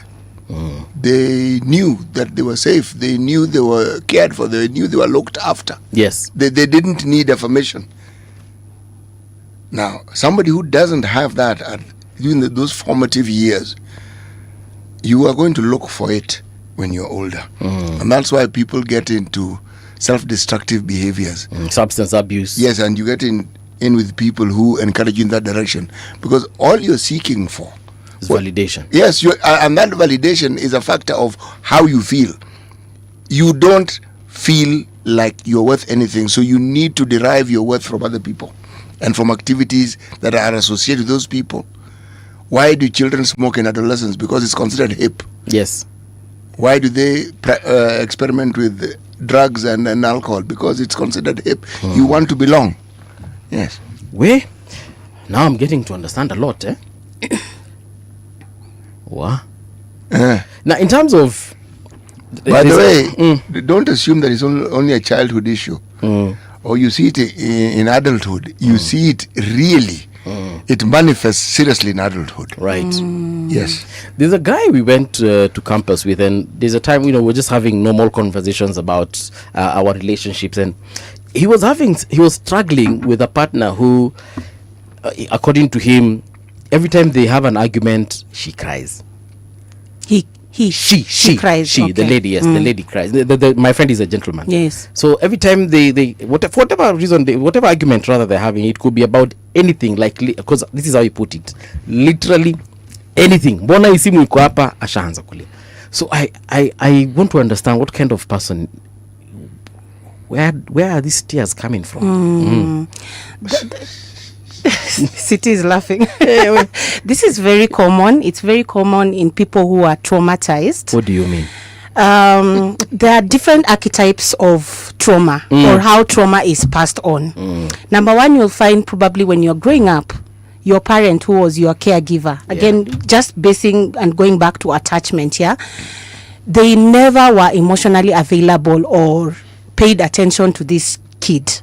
To this child, so they have no imprint in them on how to control the emotions, emotional regulation, and then there is this parent who probably would focus more on appearance or performance, and so when growing up you find that there's these people or these individuals who are performance based, as a way of just avoiding, they were always told you need to perform, you need to be an overachiever. Then there's the parent who they didn't have boundaries, or they didn't model boundaries for these children. So when you and many other archetypes that we can talk about, but when you talk about emotional regulation, this is someone, when you are describing, whoever you're describing is someone who lacks emotional regulation, and it means they were impacted while they were growing up. There's something called, let me bring a little bit of brain, just to help us understand. There's a part of our brain called the amygdala. This is like the emotional brain. We call it the emotional brain. It is the first brain that comes online when a child is born. And then you remember we talked about the prefrontal cortex that comes much later. The frontal lobes, it comes much later. That develops in adolescence. Yes. It develops slowly. So for this child or this individual, it could be that probably before this, they were not in an environment where they were able to know how to regulate the emotions. So either they went through a traumatic, and it's always good to sit down with a therapist to really understand an individual, because again, we normally say trauma is very, very subjective. Your experience of trauma is totally someone, and you'll find probably this individual came in a family where there were other siblings, but then for her, she came out totally different.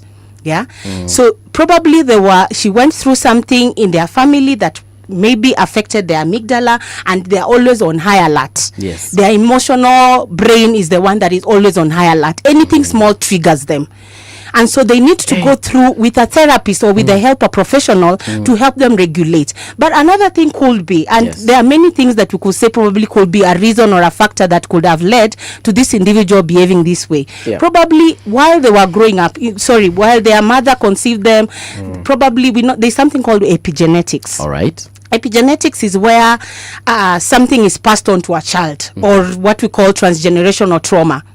So probably the parent or the mother was in a very stressful environment state while she was carrying this baby.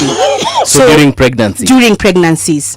So she will probably be emotional, have those emotional meltdowns, very emotional, things were not okay, stressful environment and all that.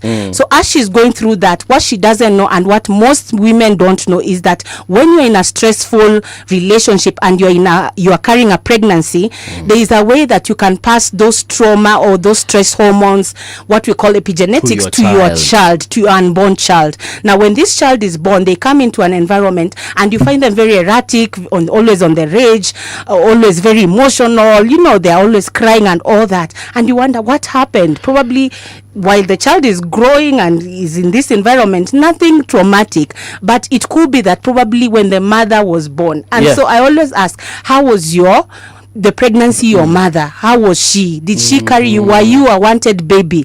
Were you conceived out of love? How was the environment like? So there are so many things that we can look back and go back and ask. By the time this person is behaving this way, we need to go back in time and ask what happened in their childhood, because you can't just be crying over nothing. There is a reason, there's something that happened, and probably there is an imprint in the brain that tells you when you are told anything or something upsetting, just cry, because probably that's how she used to do it when she was growing up. Her way of coping was cry, and you'll get away with anything. So for her, she thinks if I cry, I will get away in this situation. Is it possible that it can also be acquired from just observing? So if for the lady, if the mother also how she used to solve problems at home, when questions arise, exactly. So pia yeye akishakuwa mkubwa anaona mom used to cry her way out of this. And that's why we are saying transgenerational trauma. It could be something that was passed on in the genes to your child, and now the child is growing up. Also, just that environment that you're growing up, it could it's observing. And remember, we talked about attachment is more about a child observing about their caregiver and how they handle their situation. So if I have children, I'm blessed with 3 kids, and if my children, anytime I'm stressed, I'm always crying, and my children are there and are observing. You want to tell me they won't take over, because that is what was modeled to them. When you are having or experiencing tough situations, stressful, just cry. Just be emotional, break down. That's how we solve things in this family. That's how we solve things in this family. But it is what is modeled to you, or the imprint of how your brain has recorded how things are sorted out. There's something I've been reading over and over and over again, that people can sometimes carry their insecurities from a previous relationship, or even if there were multiple relationships. Insecurities such as, just because you've been in 3 relationships whereby your partner cheated, now you think even your 4th partner is going to cheat. Is that a thing? By the time you're in your 4th relationship, and there's a pattern that seems to be recurring, we always say, when you come to therapy, it's not about the other person. It's now about you. It's about you. No way. So if I'm always finding cheaters, that is me. Is there something about you that you need to interrogate and ask yourself, why is it that I'm always finding myself in this situation? Why is it that, when something happens once, we are like, okay, that's a one-time thing. But when it is happening the 2nd and the 3rd time and the 4th time you're in your 5th marriage or relationship, it should tell you something that, hey, so you're always finding cheaters, or you're finding people who are you attracting, who are violent partners. And it could go back to in what environment, how are your parents' relationship? Did you grow up in abusive relationship, marriage, family setup where your parents were very abusive? You'll see fights here and there, locking doors, and you'll sleep outside. What kind of environment was modeled for you? Because we always say, trauma, or people who have gone through a very painful experience in life, they will always attract similar people. How do I attract, for example, a cheater? Like, how? Like, it's not like I go out and say, cheater ndio ule kuja. How? It is what is familiar to you. I've met this person literally today for the first time, and whatever it is that has attracted me to them, it has. So if it's maybe I look for a certain body type, that's the body type I have found. How does that connect to them ending up being a cheat? It is never always just one thing that attracts you to a person. You may think it is one thing, but it isn't. Yeah. But also consider what it is that is your self-image, how you view yourself. How you view yourself determines very many things that then manifest in how you relate to people. Yeah. Yes. And let me add on that, yeah? Yes. If you grew up in an environment that was very toxic, very violent, yeah? Research has shown that women who were sexually abused, emotional neglect, physical abuse, they are more than likely to attract men who will abuse them in adult life. And for men, they will be now the ones that are abusing. If a man or a boy saw that or grew up in that environment, they become the abusers. Because you attract what is familiar to you. Even when you see that, there's that place where you, of course, meeting one person the very first time on a first day, there's nothing much that you can get out of it. Right. But after time, and that's why we always say dating and meeting and getting to know each other, there are those red light signs that you clearly say, this is a red light, this is a red sign that I need to be on the lookout. But because it is so familiar, remember when you're growing up, a safe environment was not you are not used to that safe environment where people are just peaceful, things are just okay, autonomy. I can speak out when I want to speak. I can raise, I can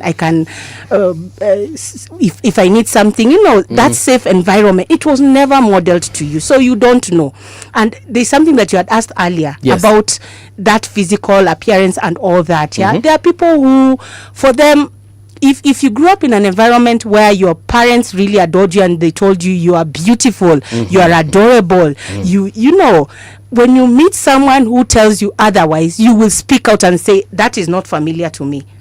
That is not what I was told. So you will quickly put an X to that individual. Whereas for someone else who grew up in a very toxic, harsh environment, when they meet the abuser, it's very hard for them to tell the difference because the brain has already registered in their nervous system that this is okay. This is the one for me. This is okay for me to experience this because this is what I saw. My brain doesn't know how, it has not registered any other way. Yeah. So when you come and you start abusing me, you start treating me badly, my brain it can't tell what is safe and what is not safe. So I think for me as a child, and now you are an adult, you think, okay, this is how life is because this is what I saw, and now this is what is being displayed here. But I think there's also the school of thought that then wants to dissect the understanding of the influences of our youth, our ecosystems, parental care, and just everything about it and how it influences into adulthood. And there are those who argue that, yes, it is so, but one can overcome it. There are those who argue that that will influence you until the day you die. And that what the best you can do is find ways of coping, not solving it and moving on so that it actually ceases to be a factor in your life, but something that you can always use to explain why things are the way they are, or why you are the way you are. Yeah. Now, that thinking, which one in your opinion represents the truth about human beings? Every human being has a potential to change, given a chance. Yeah, given a chance. And if that initiative is coming from the individual, especially for someone who has gone through trauma, because remember last week we were talking about neuroplasticity, where the brain has the capacity to rewire again if it is put in a safe environment. Again, for people, trauma is really, it's a very sensitive area that really needs a bit of care and professionalism, especially for someone who has gone through a lot of trauma. You really need to handle these people with so much care, because even for someone who is coming from a traumatized background, even if you were to put them in a safe environment, their antennas are always on high alert. Their amygdala, the fight-flight response is always, it is wired like that. So they can be in a safe environment but still feel they are hyper vigilant. They are never sure about your intentions, and they are always it's the brain that is working against them. And so it has to be, you have to put them in a place where you help them rewire their brain, and you put them in a safe environment, and you keep on reassuring them that you are safe. You are safe here with me. Even for therapists, when they come, it's not easy for a client who has been traumatized to just come and say, I went through a very bad upbringing and this is what is happening. Most of the people, by the time a client is coming to us or someone is coming to us, they'll be like, I got in an accident, I've not paid my rent, I am sick, But beneath that is what will bring people to therapy. But as a professional, it is my duty to begin to help this person realize it's not just you're always involved in an accident.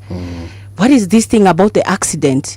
You are always having challenges budgeting. What is this thing about budgeting? What is your history around money? What is your history around women? You're always finding yourself in this relationship and this relationship. So it's not about relationship, it's your history around relationship. What is your understanding about relationship? So the things that bring people to therapy is not necessarily the issue at hand.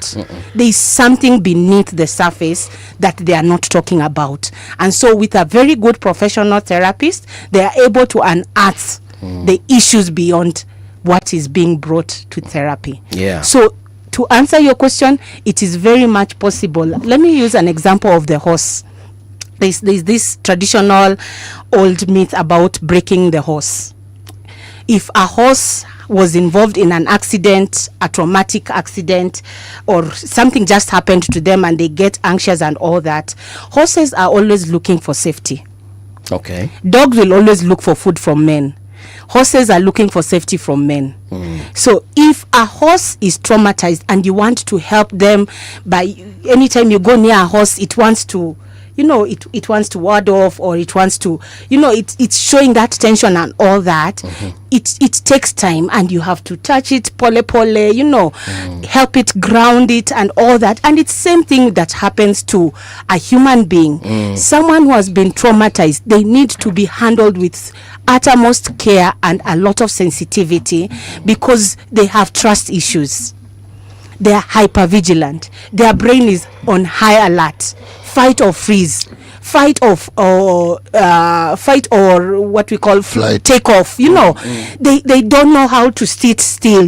These are people who are very emotionally dysregulated in relationship. Anything small, you come home late, they're like, are they cheating on me? Yeah.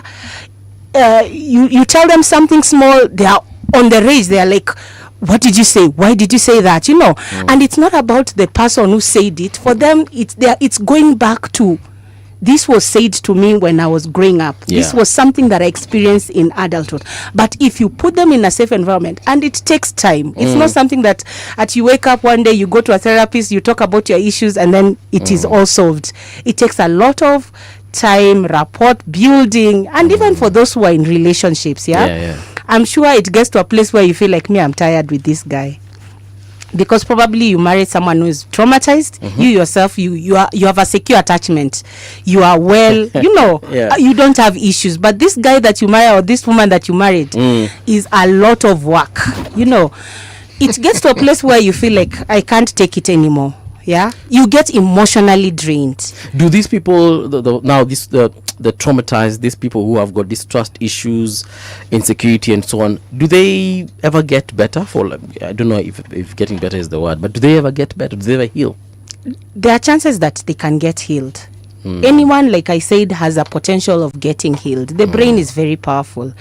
Yeah, but it has to take an initiative from you as well, who is traumatized, and the kind of environment. There is something called social engagement mode or systems, where how receptive are you to the kind of support that you are being given? Because yes, someone can really assure you and tell you, I'm here for you, I want to support you and all that, but your brain is having a hard time trying to understand and comprehend and synthesize this information. Because what do you mean? That there are people who are good out there, that there are people who don't abuse others, that there are people who don't hit others, like there's such a world out here. So it takes a lot of support, a lot of empathy, social support that is coming from everyone, and not giving up. There's one story that I heard of someone who was saying, for her, she got married to a very good husband. For her, she came from a background where she was abused, like toxic environment, abuse, physical violence, and then you marry this husband who keeps on assuring you and affirming you. Even despite this woman treating this man badly, the man still stays and keeps affirming this woman and tells them, you are the best, there's something good about you, and they tell them good words. And it took time. This guy could have had the choice of, by then, me, I'm tired, I can't do this. Away, because you can imagine the kind of energy that this man is drawing from this woman who is very, and I'm sure for some of us, we've been around toxic people, and you can imagine how draining and exhausting it can be when you're around people who are very traumatized. Yeah, avoidant or hypervigilant or always anxious, it can be exhausting, because now it seems like you're drawing energy from them. Yeah. But if you give them time, of course, there is that place where you say, now when your safety is at risk, then you have got to move out. Yes. Yeah. But if there's safety, like this guy is not very violent and all that, give them time, because there's the place where the guy can go, or the person who was traumatized can go, like, I expected that to happen. People have always walked out on me. I've always experienced rejection. So I was expecting this to happen. There's a word you've used there, hypervigilant. Who is a hypervigilant person? Someone who is hypervigilant. Remember the amygdala that we talked about? When you go through a threat or a stress, a stressful event, the first thing that goes on high alert, or the brain that registers very fast and picks it very fast, is the amygdala, which is in the limbic system. It registers very fast and it tells you better run because you're in danger. It can be a smoke, something that just shows that there's a smoke detector and all that. It's like the smoke detector that tells you you're in danger, you better run or fight back. But then there's this part of the brain they call the frontal cortex, that gives you time to really analyze the situation. It's the cautious brain, that tells you, wait a minute, I think we are taking this matter too fast. There's no need for alarm. It's just the steak that you put in the oven, and that's why they smoke. There's no need for, so ukizima itakuwa sawa. But we don't wait for the prefrontal cortex to come on board. It is like when you're on a highway, the amygdala is the one that is going down, on a high alert. It's always on the accelerator. Imekanyaga hiyo mafuta vizuri. And the prefrontal cortex is the one that kanyagas the brakes. It steps on the brakes. So at times when you're in a stressful experience, stressful situation, if we are not in check with our amygdala, our fight, flight response, the smoke detector where we sit, and it can be anyone, just comes here and abuses you or calls you names and all that, you will tell if you are emotionally regulated by how you respond at that particular time.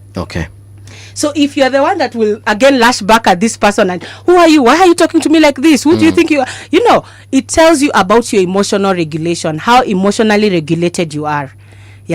And it will tell you about this other person that comes in and just begins to call you name. How is their emotional regulation? So who needs to allow the other to come in? So we have to give time for the prefrontal cortex to assess the situation, analyze, and try to ask yourself, okay, where is this coming from? Breathe in, relax, compose yourself, analyze the situation. But more than likely, majority of us, depending on where you grew up, we are quick to lash out, and by the time we really, so it takes time for you to really train the prefrontal cortex in any situation before you speak, before you utter words, before you say anything. Relax. Listen. And even in relationships, because most people are like, this one has gone high, the other one is high, and you're wondering, okay, who will calm the other down? Yeah. So we have to really learn, if we are to raise people or children, those of us who are in marriages, have children, they are raising children, if you are to create an environment that is conducive for everyone, we have to really train our emotional regulation. Yeah, that's something I hear, because I MC a lot of weddings. That is something I hear the pastors and the parents tell their children that, ujue huyu akipanda wewe ushuke, amwezi kwa nyinyi wote huko juu. Yes. One has to come down and assess the situation and say, okay, what is happening here? What is happening? Yeah. Okay. I had a question. City of something. No, I am thinking of what parents say during weddings, and I'm saying, hey, wanakuambianga na ukikosana na yeye usitukujie sisi, sasa mama yako ule mpya ni ule. Kitabu tufike uko umemwambia. By the way, where the real discussion should take place is not on the day of that particular wedding. Yeah. The discussion should have taken place long before. Yeah. But often the advice that is given doesn't help, because it doesn't get to the heart of the matter. For instance, a simple reality that marriage is difficult. Yes. But that's not the end of the story. It is difficult because you'll be trying to align the differences that you have. You have got years of, you've grown up, and she has also years. So you're two different people. And then one is male, one is female. Your experiences are very different. He's or two. And then expectations. Because a lot of what happens, it either rises or falls at that level of expectations. Wewe unatarajia nini? And mara nyingi, these things are never discussed. What you think, what you expect. And usually it's because you are in love. So, love conquers all. Now, on the day you discover it doesn't, what do you do? Oh, when you discover love doesn't conquer all. Because it actually doesn't. No, love conquers all. No, it doesn't. It doesn't. It really takes very many things into account, and it gives you a very good start. And it's a very good foundation for many things. But it requires help from time to time. Okay. Yes, true. It requires some boost. It requires a heck of a lot of boost. Yes. Because the person you are when you met this individual you want to marry, and the person you are at the time you're marrying them, not the same. The person you're going to be when you have a child, again, that's a different person. And even if there are no children, as time goes on, you are not the same person. And yet, if expectations are that constant, you can actually see the clash before you even go far. Haven't you heard people saying, this is not the person I met? Of course they can't be. They've changed. You're not the person I fell in love with. Yes, you are not. And something is off. Yes. Unaona hiyo sasa tayari a quarrel is emanating from something that shouldn't actually be a quarrel. You are going to change as time goes on. But City, maybe you're no longer the person I fell in love with, because pia wewe umeacha kunipenda bwana. Umeanza kupenda mwingine huko nje. So I could be here struggling to express this love, but the person I'm loving, they have a new love. Let me give you a perspective. Yes. You're expressing the love you had for this person in the same manner you're expressing when you met them, and they expect and they anticipate and they desire an expression that is different from the one you started off with. Okay. Because people keep morphing with time, yeah. Yes. New experiences change you, rewire you, and all that. Yes. Let me say something about that, yeah. Yeah. When people are dating or courting, people more than likely you first fall in love with what you see. Yeah. The eyes see. The eyes see. Then the heart follows. The heart follows. What we don't ask ourselves is, what is the imprint of this person? What is the inside world of this person? And that is something that people kind of miss a lot more than often. Yeah, you don't really get to understand who is this person. Yes. When they are stressed, how do they handle issues? How did they used to handle issues? How was it growing up? You know, going back to our attachment theory, there's something called attachment and attunement. Yeah, attachment is there's something I had some time back. I think it was last year. They say 90% of the cases, divorce cases that people are seeking divorce and all that. A majority of those people is because they do not understand their attachment styles. Yeah, I won't talk about the secure attachment. I'll talk about the three other attachment styles: the avoidant, the anxious, and the disorganized attachment style. Yeah, so you find one person has an anxious attachment style and the other one has a disorganized or avoidant attachment style. Okay. So you grow up, you do a very beautiful wedding and all that, and you're all, you know, feeling nice, walking at the beaches, and you're holding hands. You know, reality has not sinked in. You've not gone through a stressful situation that will now bring out the real person. Who is movie when he is stressed? Who is CT when things are not working out? That real person now comes out when you are actually now experiencing life. Yeah, and things are really happening. I remember when we did our marriage counseling before we got married, there was a topic that I think it used to be called When Life Happens. When life happens, that's when now reality checks in and you're like, who is this? What City was talking about? Who is this person that I married? The person that I married and the one before me is totally a different person. So who is this person? So one of the things that people really, and it's something that I'll advocate most churches or most institutions that are handling marriages and relationship and all this, if they can incorporate attachment style and just teaching people about attachment, because it will unearth a lot of these things that have never been spoken about. Because there is no way you will come and tell me, by this is my avoidant attachment style, or I'm an anxious attachly. You know, because I even don't know what is my attachment style. So if I'm able to understand my attachment style, that this is the kind of an environment that I grew up, because people don't get time to they don't sit down to talk about these issues. I grew up in an environment or a family that was very toxic. And so I faced a lot of rejection or abandonment, or people were not just emotionally available for me and all these things. Then this other person, your partner, probably on the other side, for them they are having the avoidant attachment style. Yes. And they don't know. Is it possible that when growing up, maybe I received so much love? Yes. Yani nilipendwa sana, babangu, mamangu, my aunties, everyone that was my caregiver really loved me excessively, such that if I meet a partner who's not even reaching 10% of that love, I discredit them and I'm like, huyu hanipendi. But you will detect it immediately you start dating. There's something that will be off and you'll be like, my mom used to call me daily. My mom, you know, they before they sleep, it's good night. They come tuck me in, you know, all these things. Even when I was in university, they would call me, come and visit me. Even as you go through this thing, you do realize that person is not your mother. Yeah, no, that's what I'm asking. Is it possible? Because that kind of love I received, then now I have another person now who I am frequently living with, maybe seeing, we go to movies together, and then I realize, huyu hata nikienda kulala niambiange good night bwana. Unajua shida si yeye sasa, because you wewe uko na yardstick. That's why I mentioned the mother. Yeah. Hiyo ndio yardstick. Bro. Yes. That relationship has a problem, night and mbali. And the problem is not that person, it is you. Because you're not looking at that person for what they actually are. You're not seeing them for who they are. Yeah. You're seeing them through the lenses of your experience. Your mom, you're this, you're the other. It's a good thing to have. Yes. But that person will hardly meet those standards.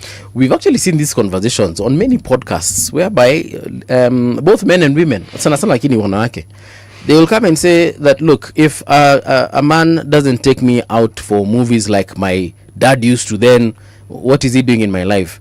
If he can't take me to this, he can't buy me this, if he can't get me this that my dad used to get for me, then I need to look for someone who can provide the same, because that is the standard that was set for me by my parents, my dad. So nimekuwa na jamaa for the last 3 months, hata movie hatujaenda. What kind of man is this? That is the conversation that is currently happening, and that's why I was asking, is it possible? But for that conversation, surely, remember expectations. Yeah. Have you spoken about your love for movies, and have they ignored? Or if they have, are there circumstances that make it difficult for them to take you to movies? But it's just an example. It could be even about traveling. Every Easter we used to travel maybe to the Bahamas. Sasa niko na wewe bwana, hata Diani unipeleki. And it goes back to Mbuvi, it goes back to the attachment style. So probably what you do not know, you married an avoidant attachment style partner. Ati? An avoidant attachment style partner. Ala. Who for them they rather just stay by, they are good by themselves. You, it's okay, you are my wife, I know you, you know, but you stay there. If you want to go, you go. Do your thing. Me, I'm okay. You know, it tells you a lot about attachment style. So by the time I'm expecting this and I'm not receiving, have I even communicating what City is talking about? Yes. Have you communicated your expectations? Because some people don't communicate what they're expecting or what they want, yet they want it to happen. But also, have you understood the attachment style? This person that I married, what kind of attachment style do they have? Okay. Are they disorganized, where it's a combination of avoidance and attachment? And it could be that you have secure attachment. So because you know yourself so well, communicate. And if it's not, you are not receiving it, go treat yourself. Okay. You know, treat yourself, validate yourself, look for other ways that you feel like, okay, my needs are being met. Okay. But there's something that while City was talking about, Yes. I remembered about love languages. People respond differently to love languages. There's someone who likes physical touch, there's someone who likes quality time, there's another one who is just like gifts, help me, gifts, you know, service, acts of service and all that. But have you communicated? Is this a conversation that you've had? Okay. So understand the attachment style, but also speak out your expectations. What are you expecting? And if it is not coming forth, try to understand and help them come on board. Be patient with this person. Okay. Yeah, because the moment they start treating themselves like you've said, you know, love yourself, you know, you take yourself to these movies, take yourself to Diani, the next question unaulizangwa, kama naweza jipeleka Diani, do I really need you?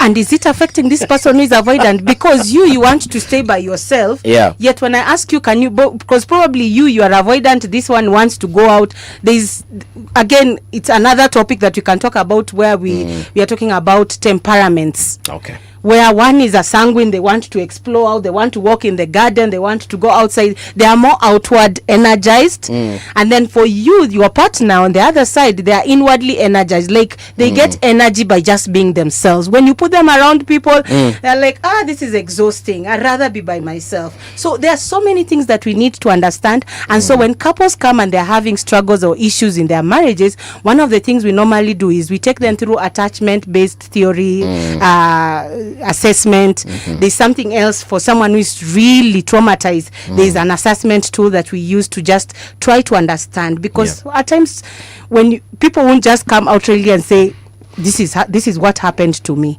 They will go about the bush, they will boost, but when you give them an assessment tool and you tell them, kindly feel for me this, the ACE that we talked about last time, the trauma informed assessment test that we talked about, you are able to now understand, so this happened, this happened, these are the scores, this is what we need to be handling, this is so 2 questions before we exit. Yes. Someone is asking, can religion reverse trauma? Can religion reverse trauma? Your spirituality? Yes. Yeah. Okay. There's high possibility that your faith, you being grounded in your faith and just trusting God, it has its own place. Okay. I will say religion has its own place. All right. Yeah. The last one, William anasema, this topic by Doc is nourishing. I have been through that, though not fully healed. How can she help? I think in very many words, anauliza how to get in touch. Yeah. So I am a clinical psychologist by profession, consultant, and happy to see clients. I do both physical and virtual. If you want a virtual session, probably you work outside town or because of transport and all. So I can do a virtual session with anyone who wants to go through therapy. But also, if you want a physical session, which I always recommend highly, because then I'm able to read your body language, your posture, how you're responding, how you came into therapy. There is a lot that happens in a physical therapy session that might be missed out if you are to do a virtual session. But either way, each can work. Okay. Yes. So happy to take whoever wants to go through therapy. How do they contact you? Yeah, so they can contact me through my email address is Amani Mugenya. Amani for peace. Mugenya, MUGENYA @gmail.com. And my number is 0724 43 17 54. All right. And I go by the name Amani. Yes. Thank you so much, Daktari. This has been good. Yeah. Hopefully, again, something else that will be of importance, maybe even on that aspect of children and some of the issues perhaps we're facing in our families currently. We saw what happened last time, Utumishi fire and many other unrests. Something that perhaps we could be missing. We shall definitely invite you so that we can see how we can tackle that. Happy to be back again. All right. Thank you so much for having me again. Karibu. It's Friday, City. Tunaenda kunywa kahawa wapi? You decide. Unataka kwenda wapi? Mimi decide eh? Aye, wacha nizime microphone ndio ni decide. Thank you for everyone who's also interacted, akina Evans Onyango, Alando, Oscar, Henry, Elijah, My Take 2.0, Big T. Asante tena sana. Let's do this again on Monday at exactly 6 a.m. The sound is fine, pump it up, turn it high all the time. Let the music move you, let's sway. Radio G's got your jam all day. Radio Generation, the home of urban soul. Radio Generation. 88 Generation. 88 AFM. This is Radio Generation, your one-stop shop for...